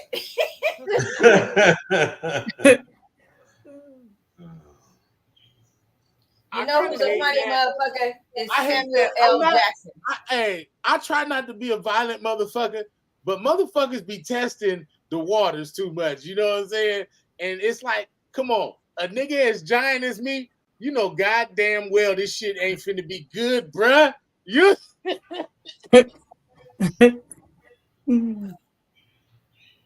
She You said, know who's a funny motherfucker? But Is now when Samuel you L. pop the trunk, you're going to Samuel get L. Jackson. there. Samuel L. Jackson is a crazy, funny ass nigga. That nigga is crazy. In for real life.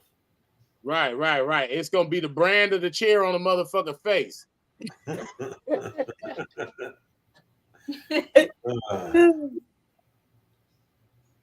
Well, at least you don't have to be like even a convicted felon can carry the chair. You know, that's the thing. So the chair, you don't have to worry about if you can't get a pistol. If you can't, you can definitely go get a chair.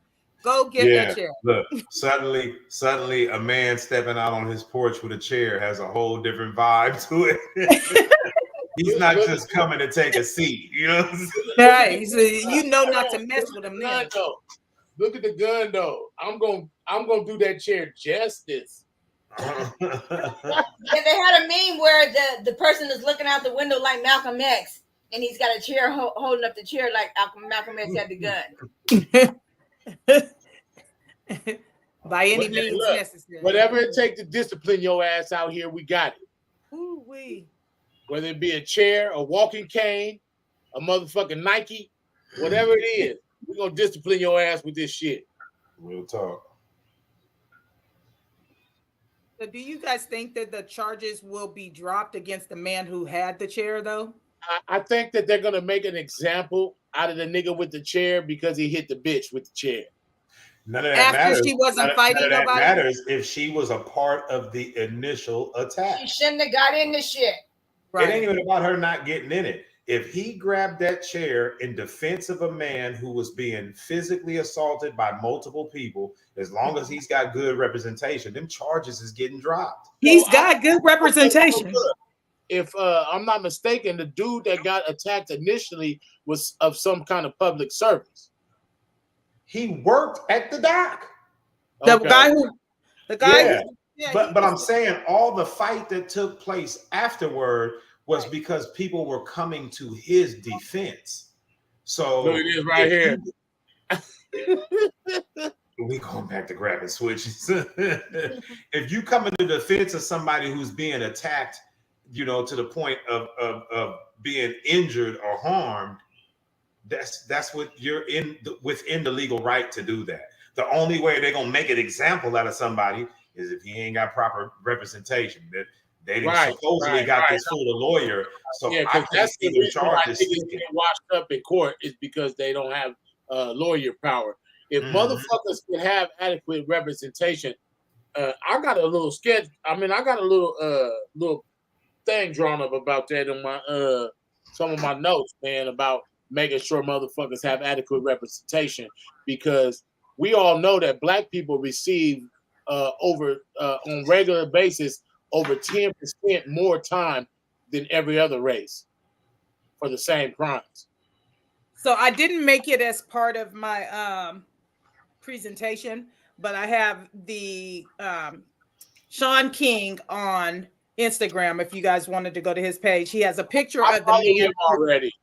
Right, he has a picture of the man. You don't anymore? I haven't seen a post from him in forever, so he probably pissed me off one time and I unfollowed him. Okay. Anyways, he has a picture of the man who was holding the chair. The man's name is Reggie Ray, and it says, "We negotiated to have him turn himself in this morning after they issued a warrant. We all celebrated him and had fun with the chair jokes, but now he needs us. Him and Lee Merritt and Trey BN all spoke with Reggie yesterday and today. He's in good spirits. We will have him out of jail shortly." I don't know if you guys know who Lee Merritt is, but that's good representation. Let's just he's in good hands right now. So hopefully they're able to get him out and that the charges are dismissed. Yeah. Let's see. She said, Benet said they're going to use the use of force BS. It has to be the same or equal force. Well, it's a chair and it's 4 of them. I think this chair equals all 4 of them. You know, I don't know. Shit. Well, by the time the chair got out, it was a full-blown brawl at that point. So in which case, in which case, it's by any means necessary. Right. I'm not a kung fu master or a professional boxer. 2 people, I got to do what's good so I can walk off with my teeth, and without having fractured ribs or whatever the case may be. The chair seemed like the easiest route to. And when I seen a picture of the family, the whole entire family, when they got arrested, the Caucasian family, they didn't look beat up enough to me. You know what I mean? I expected them to be all in bad shape, and it wasn't. You remember what I said? The first thing I said was I didn't think they went hard enough. Right. Well, I mean, and I thought they went hard, but I was like, them people still. Somebody was supposed to be on the edge of that dock getting done like Leroy did by showing up. Who is the master? Hey, well, did you see the one lady got beat all the way into the pool? I mean, all the way into the water. She ended up falling. And then another one of the white dudes, he just went and jumped in the water. He had enough. He was like, I think I better go jump in. So, I mean, just how this plays out will be interesting. That everybody did make jokes about it. Everybody was sharing it. It was it was an all-time laugh and some of the best shit I've seen in a while of us having unity, a good cause for us to team up. I mean, I was excited about it, but I want to see how this plays out because I don't think that I don't think none of the brothers should get in trouble. Y'all were breaking the law before you even put your hands on that man. You were already pulling your boat and your privilege up to the forefront. So no, get out of here with that. And if anybody's getting charged with inciting, whatever they call that, public misconduct, inciting a riot or whatever, it should be them. Nobody on the other side, because they're the ones that kicked it off. You know? But the chair emojis. the chair emoji probably didn't got more streams than it. I mean, that chair is going down in history. I wanted to see. Okay, I didn't see the chair guy right there. Let me just hit remove. See, and here's the thing I'm tripping off of. From what I can see in this picture, I see 2 white guys and 1, 2, 3, 4, 5 black dudes in the immediate vicinity. And I can't understand why ain't neither one of these dudes hadn't had a nap handed out to them just yet. You know, Oh my goodness. somebody was supposed to be like, "Have a lie down, lad." One of those guys, and I think it was the guy in the red shorts. He's one of the guys who ended up just jumping in the water. He was like, "I can't. I'm not going to do this. They're not going to beat the shit out of me right now." Look at the cop. Look at the cop. Hold on. Go back. Let me go back. Let me go back. Because if I'm an attorney, we finna talk about all this. The cops ain't doing shit. Right. How you gonna tell my client what he wasn't supposed to do? The law is there, and they're not trying to do nothing. This fat bastard got his hand on his hips. He's like, "Oh God, you know what's going on here?" You know, he's not doing nothing. Of course, people had to do what they had to do. Even the other dude, even the other cop, he just standing there. He ain't really doing nothing, man. And by this point, I don't know where the security guard is. But from the gate, remember how, like we said, in the initial picture. Let me go back one. Oh, my bad. I didn't know you were still. You can pull it back up unless you need me to do it. Okay. Look. Everybody is in motion in this picture, which means they were trying to fuck him up. So and Partner got a Confederate flag shirt on. Oh my God, I didn't even notice that. Oh, right there. That's what I'm saying. Listen, Confederacy. I am so Black Panther. Like, not even fronting. Like, I'm Malcolm X, nigga. I'm all them niggas, bruh. I'm not playing no motherfucking games about that shit. I'll fuck a motherfucker about my motherfucking What was good was when the girls came in and got the bitch. It's like, oh, well, we got her. Don't trip.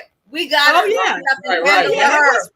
That's important. That's important right there. Nowhere. Yeah.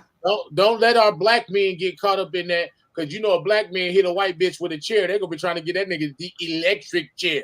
I know. That's what I'm just like. I don't know.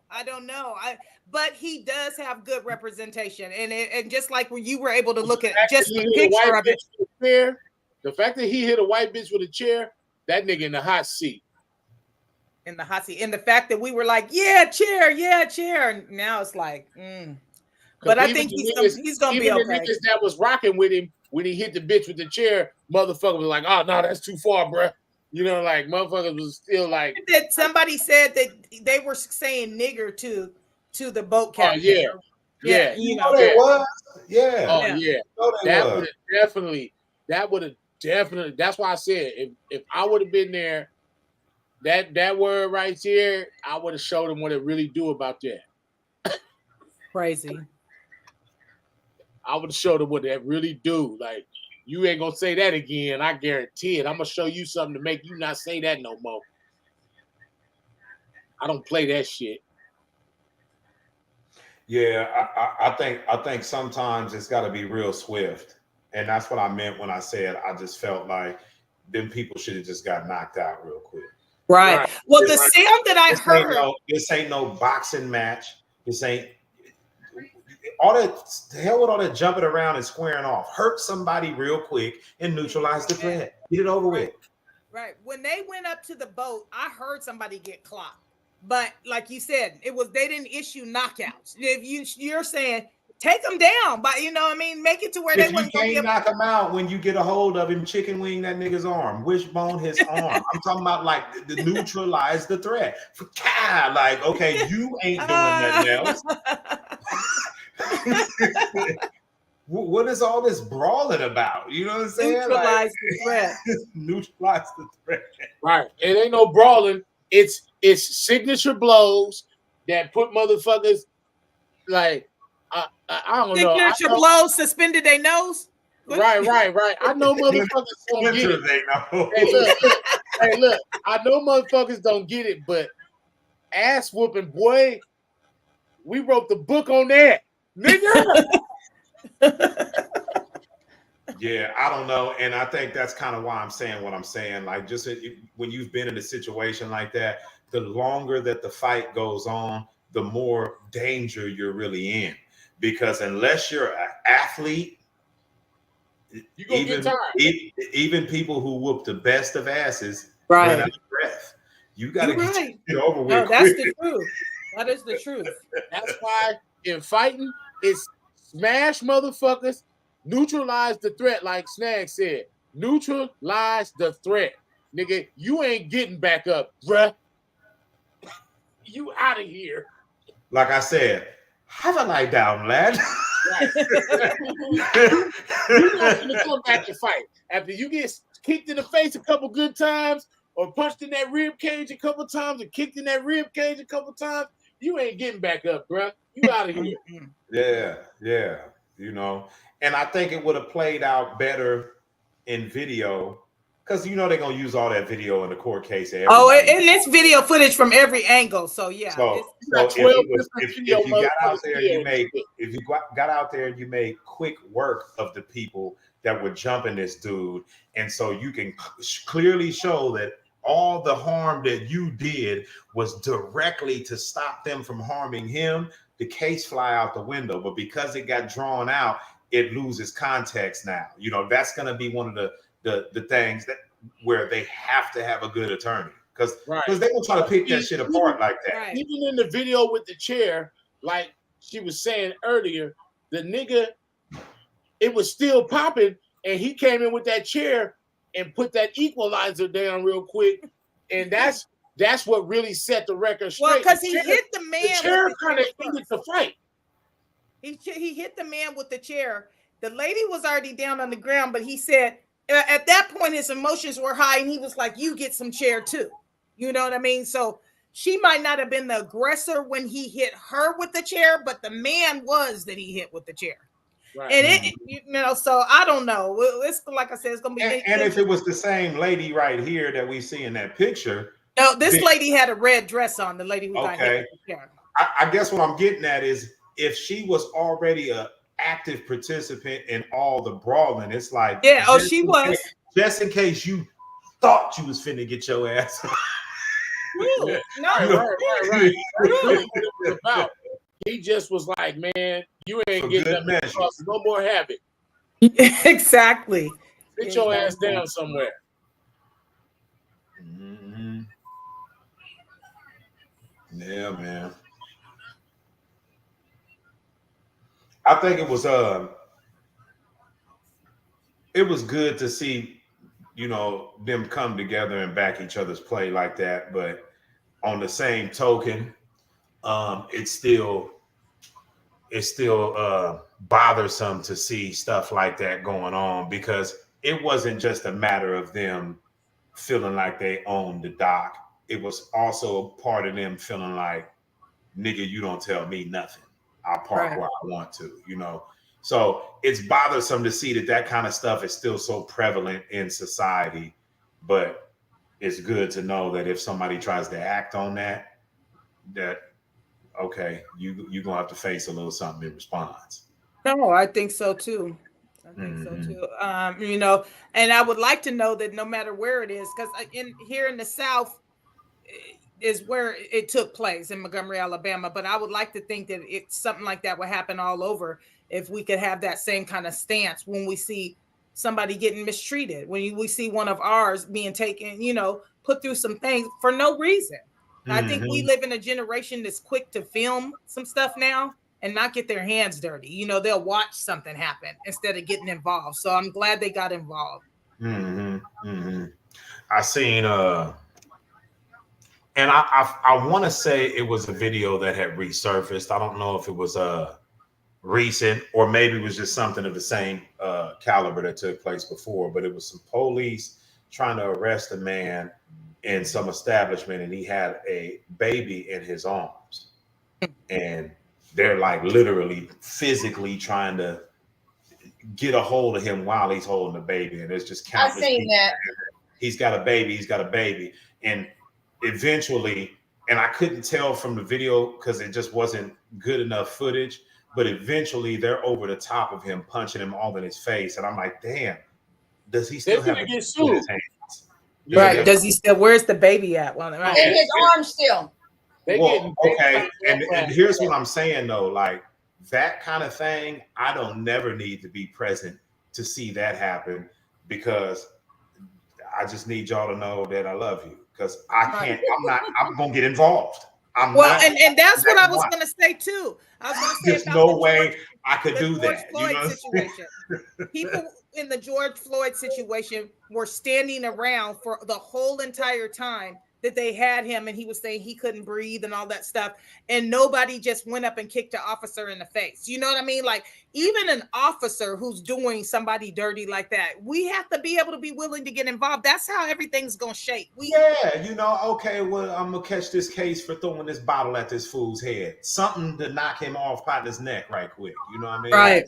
You know, or maybe I'm not gonna catch a case at all. I do what I do. Y'all ain't gonna be worried about George no more. But maybe I'm not gonna catch a case at all because I can bust you in the head with this rock, and then you can't run fast enough to catch me, and I'm gone. You know, right. You know, and even though I'm not necessarily a supporter of George Floyd because he was robbing pregnant women and doing a bunch of shit he ain't had no business, that had him on the on that page. But what is that? Somebody got something going on. Oh yeah, but even though I don't necessarily stand behind George Floyd that way, it's still on a humane level for them to just sit there and kill him like that. It's wrong. It's bullshit. Mm-hmm. Who's watching the video? I was trying to send this one to you where the cop was trying to arrest a woman. Okay, well, turn the volume down on it for the meantime because it's like feedback. We can hear it. And he was manhandling her, and then the one dude came up and said, "You ain't gotta handle her like that." And then he was grabbing her and really. And then another dude said, "No, grab me, do that to me." Yeah, I seen that one. Well, and then Bené's talking about a video. He said that she didn't want to sign the ticket. Right? Yeah. You got to understand. You're telling them to arrest you. Exactly. You got to understand that not signing the ticket leads to this. So after you make it lead to that, you don't get to switch up when the consequences for your actions kick in. Yeah. The whole thing is it comes down to about knowing the law. If you want to fight the ticket, cool, but you still sign the citation and you bring the fight to court. Yeah. There is no protection for you if you refuse to sign the ticket. The law has no provision for you to be protected from being arrested if you refuse to sign the ticket. Right. This one Bené was talking about, the video, the young man got sent out to take the trash to the dumpster by his father. And in the process of him walking the trash out, the police swoop up on him and throw cuffs on him, talking about he fit the description of somebody that committed a crime around the corner. And his pops come outside, he's pissed off about it. And other people record the video like, man, this boy just came out to take out, like, we literally just seen him come out with the trash. Like, what are you talking about? And it just be little shit, little shit like that. Those are the times we need to unite. Those are situations right. I feel like, these are things that we need to stand up for. Let's do more of the whole standing up for even what we consider to be the smallest thing. It's all big. Mm-hmm. Here's the thing, black folks. A message to my black people. We don't talk shit about OJ and let George Zimmerman and Casey Anthony run free. If we're going to talk shit about OJ and how guilty OJ is, we're going to get on George Zimmerman helmet and motherfucking Casey Anthony helmet before we go down that road. I don't play that shit. Fuck George Zimmerman. He should have been dealt with. Niggas were talking about all these ops in their song and op this and kill that. Nigga, there's some motherfuckers out there that need to be dealt with. And George Zimmerman. George definitely is one of them. Right. Motherfuckers. Bené put on here this is for Trayvon, nigga. No, for real. Set you up there. But Bené put on here, get the Black Law book to learn the law. And that's the very thing that we need to do is learn the law. That's very important. One of the main things we should know our rights when we're getting pulled over. Know, like you were saying about signing the ticket. Know your rights if they come to serve a warrant at your house. Know your rights. The law says that if George Zimmerman kills a 17-year-old boy for getting some Skittles in a goddamn Sprite, then his motherfucking ass need to be dead as a donut. I get that. I understand that. I was talking about the law in a different way. We're talking about just knowing the law in reference to the stuff that we've talked about here. Yeah. But ain't nothing finna happen to Zimmerman. We can forget about that. Niggas right, because he's been around all this time. Right. It would have happened by now. You know, ain't nothing finna happen to him. So how is we gonna say that we the most? Because people think that everybody's fearful of us and that black people got this stronghold grip on people's fear level. How are we gonna be respected if George Zimmerman walks free, but we killing PNB Rock and Nipsey Hussle? Well, I think that kind of leads us into what we're going to be discussing somewhat next week. One of our topics next week is going to be Stop the Violence, because I think that's a whole show. I think we have to dedicate our conversation in length, and if we're going to break that one down, bro.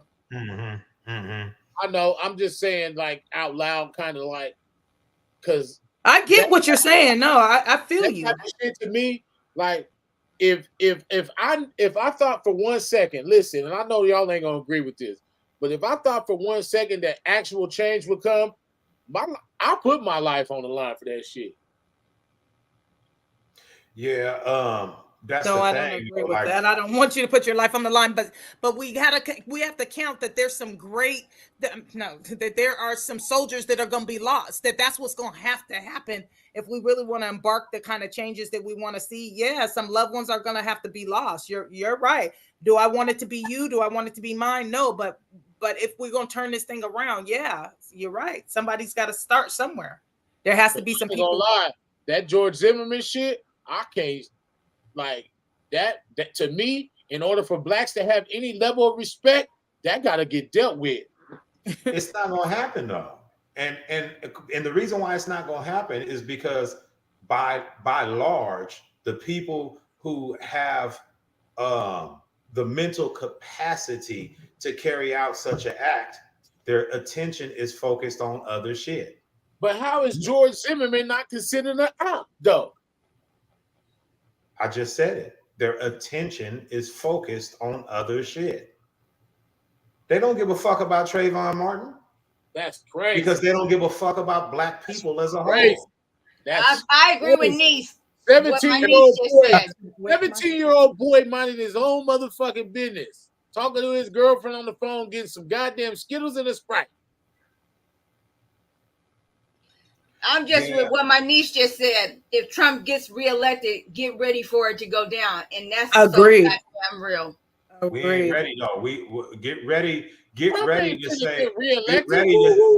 Hold on. Get ready to say goodbye to a whole lot of black folks because we ain't ready. We ain't. Well, I mean, we're gonna need more than the fold-up chair. We're gonna need more than the fold-up chair.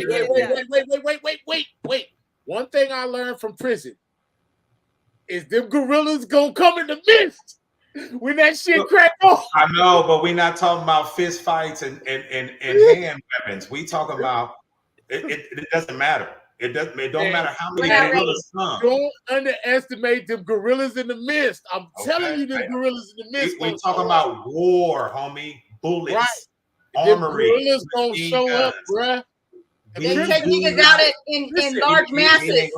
We don't have enough artillery to compete. Crimson Bloods is too. Listen, them niggas don't know how to shoot. Them Crimson Bloods is 5 million strong right off top. That's 5 million soldiers. Right. Okay. And can they unite? No, it ain't about that. Do they have enough guns? Do they have enough guns for 5 million people? Them niggas, and if you was to go to prison right now, the Crips and the Bloods understand that it's black over red and blue. I'm not even arguing that. Can I talk? Them white folks have the sort of weapons that niggas would have to dream about. We're not ready. It doesn't matter. And if we can't even accept that reality, then there's no need for us to have a preparedness, which means we'll never be ready. It's about it ain't one of those things. But we can start getting shamed. We can't need beat to them with our start having other blackness. stuff. Then get a can of acid. Keep you a water bottle with some acid in it and dash it in a motherfucker's face. I mean, I don't know. War is war. Like you say, there's no rules. We might not have enough guns, but we're gonna have to do it. That's not what I'm fact saying. that they though. underestimate us the way they underestimate us is why they're not going to be ready more so than we're not ready. That's not even what I'm getting at. Like, I don't know. Maybe y'all should just like go on YouTube and you see. I get it. They trained in Utah. Idaho is the largest concentration of skinheads in the United States. It ain't just Idaho. They all over the country. They are. They specialize in, it's okay. Crips and Bloods got guns. Cool. But I'm talking about these folks specialize in when they artillery. When they fire around, it hits its target, which means, oh, I got the Draco with the 50, and you let off 120 rounds, and 3 people got shot 4 times. If them white folks let off the same amount of rounds, it's not going to be like that. That's what I'm getting at. We can't beat. It's not all we're going to beat them with our blackness. That's them niggas ain't got the same. If they go down, niggas ain't ready. Draws, bro. Just they don't got the same sack. Formulate it within yourself to be able to carry on with the agony of losing somebody that you love, because it ain't going to be what niggas think. That's all I'm saying. It ain't going to be what niggas think. I agree. Niggas is going to show up and do their shit. I hope so too. Niggas is gonna show up and do their shit. Well, out of all, I bet. One thing about putting a gang of niggas in prison, you didn't change the mentality of niggas in general.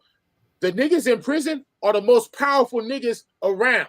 Everybody wants to downgrade the niggas in prison, but them is the niggas that's gonna push the fuck out that envelope when the shit crack. Look at it like this.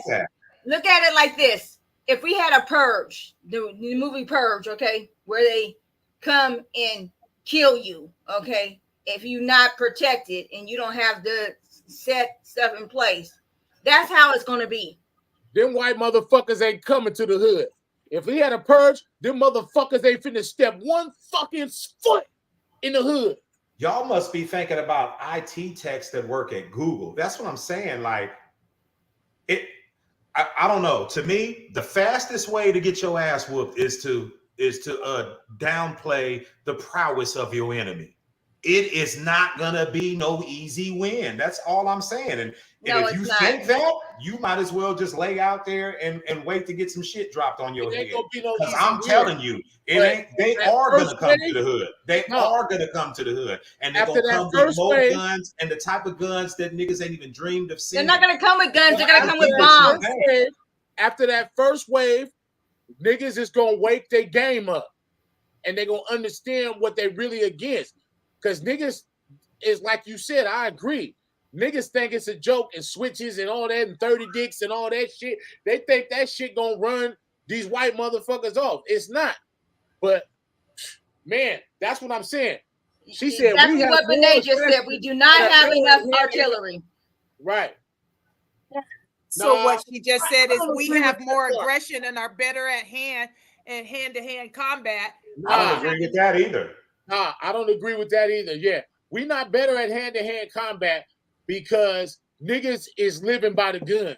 So we not better at hand-to-hand combat. Niggas is guns are their dicks. It's a whole generation of so-called street dudes out here who ain't never been in a one-on-one fight. Right. Yeah. Bunch of pussies. It's a bunch of That's not good. That's not good. And even with the aggression, you say we have more aggression, but the aggression of these people has, look at all the shit in American history. You don't think it was aggression that was pulling that shit off? That's what I mean. Like, let's not fool ourselves. That's all I'm saying. I'm not saying I don't believe in black folks and none of that. I am a realist. Fuck how we feel. What is the real? That's the realist. They got more guns than us. They got more bullets. They got bigger guns. They train more. They're more committed. That's the real. They know how to shoot the gun too. That is the real. So we can't just be like, yeah, tell them to come over here. I'm trying to tell you, bro. The motherfuckers. One thing about niggas, ready. One thing about niggas is we improvise better than anybody. we gonna be some improvising motherfuckers. You can't improvise a bullet. We gonna improvise that shit. I'm trying to tell you. All I'm saying is, I think even if we just look at the people in the chat here and who's on the team, how many of us in the past 90 days have pointed a firearm at a target and released at least 30 rounds in a practice session? The answer is 0. You understand what I'm saying? You ask that same question amongst these people who you saying coming to the hood, 90% of them gonna be able to raise their hand and say yes. It's That don't not mean what shit. you That don't think. mean shit though. It does. It means everything because it doesn't. Niggas got fear in their heart just like everybody else. Them niggas is scared of niggas. White motherfuckers is scared of niggas. I'm not. That's why they practice. That's No. why they making No. sure that they No. have artillery. That's They're why they not trying to cage us in a cage. Them They're white not afraid- motherfuckers they're not is so afraid- scared. That's not all afraid they of our blackness, in a though. goddamn cage. They're not That's- afraid of our blackness. They're afraid that we might wake up to the truth of our history. And that's why the cage is their number one. I'm not disagreeing with any of that. They're I'm just trying to saying, cage us up so we can't do what I'm talking about.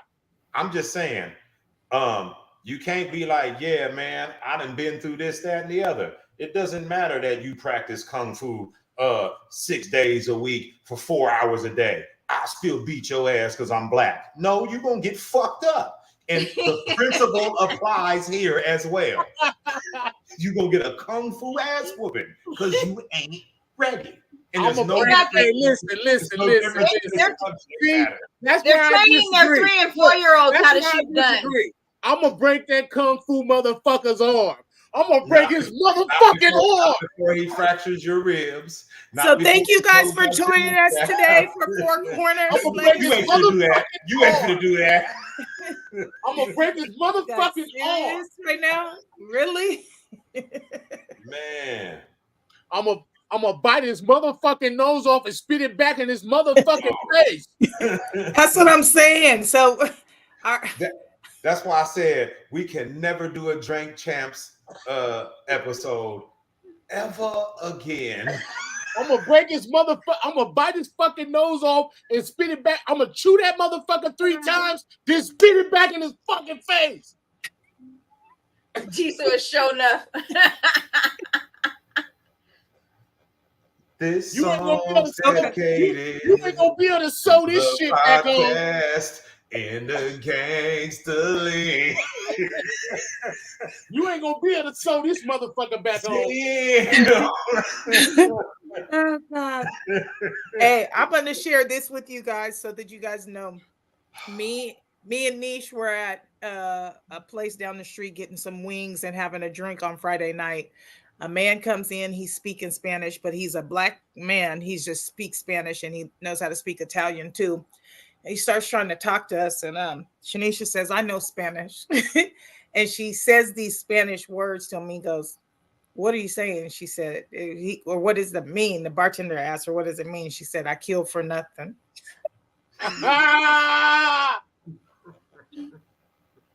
You should have seen the look on the bartender's face, my face, and the man she was talking to. And so he played back what she said in Spanish. He goes, you did say, he goes, hey man, that ain't cool. You shouldn't be saying that to people. And she was like, hey, I don't know a lot of Spanish, but I know that. No madre pinata. Okay. I was just like, Model I couldn't even Prada. believe what she said. Hey, Yeah, only niche. Okay, exactly. So Hey, that line, that's why I she said. That's she why I just put it said. in she just put it in the chat. Y'all all learn this. Right. That's why I said, niche. That's number one Niecy right there because she understands. She understands. I just couldn't do that. I was like, just say what I thought she Hey, said. look, Niecy, I'm gonna be there right with you, killing over nothing. Oh my God, I was like, wow. Yeah, look, Right on. had that dude sitting up in his bed that night, like, Right on. Hey, if anything, he was sitting in his bed thinking, man, I gotta be careful who I'm trying to invite. When that nigga, Gotta be look, careful who I'm trying to Hey. pick up on. Hey, when that nigga Niche pulled out that motherfucking knife, boy, that Jason knife, Oh my telling you. goodness. I'm telling you, boy, you better understand some shit. Ooh. hey, Okay. and so with that being said, we have to keep that in mind that we do got, you never know who your opponent is. Now, when you look at her pretty, beautiful, small, petite, trust me, you're underestimating your opponent at that point, so you never know who's down for what, and Hey, if the shit hit the fan. She's all that. Pretty small, petite, and the size of a motherfucking T-Rex when it go there. And that's how I was in that bar fight. Hey, The we size are of all T-Rex. very strong, but at one point I think me, Tavon, and Kasabi couldn't even contain the wrath of her at one particular night. So I mean, listen. you can't say what pent up, and I go there to say about pent up aggression or when somebody has, you never know. And people, that man, he did not expect Shanisha's Spanish sentence to be that. He didn't think that's what was coming. And she probably said it all calmly.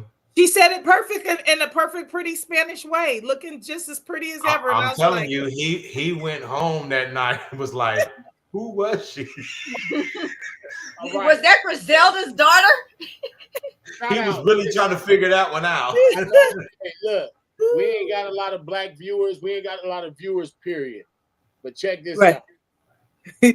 As blacks, we got to understand that we are slated to lose. We are slated to be the loser and non-prevail. You know what I'm saying? And motherfuckers have to understand. Fuck that op bullshit. Fuck that enemies and adversaries bullshit. Bruh, when the time come, you need to know who to pin that aggression towards. And it ain't black motherfuckers. When these motherfucking dumb motherfuckers get frogage and leap they stupid ass up, we supposed to shut that shit the fuck down. I'm not playing about that shit. I'm serious. I know you're not, bro. I know you're I'm not. serious as a motherfucking heart attack. I'll go on a motherfucking mission so motherfucking different. Man. Turn your radio down. Turn your radio down. Okay, Tiny Junior. Yeah, just for a little bit more. Tiny Tim Jr. I will bite the motherfucker's nose off. We heard it the last 17 times. I need that motherfucker 3 times. You hear me? I will bite it down on it 3 times, then spit it the fuck back out. 1, 2, 3. Here we go as the tunes. All right. Well, hey, we thank everybody for tapping in with us again. Thank you. Yeah, thank you. Sure, we was able to help people laugh along with us, in a good, clean, wholesome way, and in some very sick and twisted ways. And that's the reality of the world we live in. So thanks again for joining us, and we will see y'all next week when we talk about violence in our community and how to bring it to an end or to redirect. Stop the violence, black people. What's up? Man? Stop it against each other. So we have a lot to bring to you on that. Violence. That ain't if it. You guys didn't get a chance to already when you joined the show, go back and watch the full episode. We covered a whole bunch of different things and listen, like, share, follow us, subscribe to our YouTube page. And we love y'all. Thank you guys for tuning in. We'll catch y'all next week. Thanks, cousin. Right. I had to cut it off. Next week, same time, same place. We'll holla. Bye.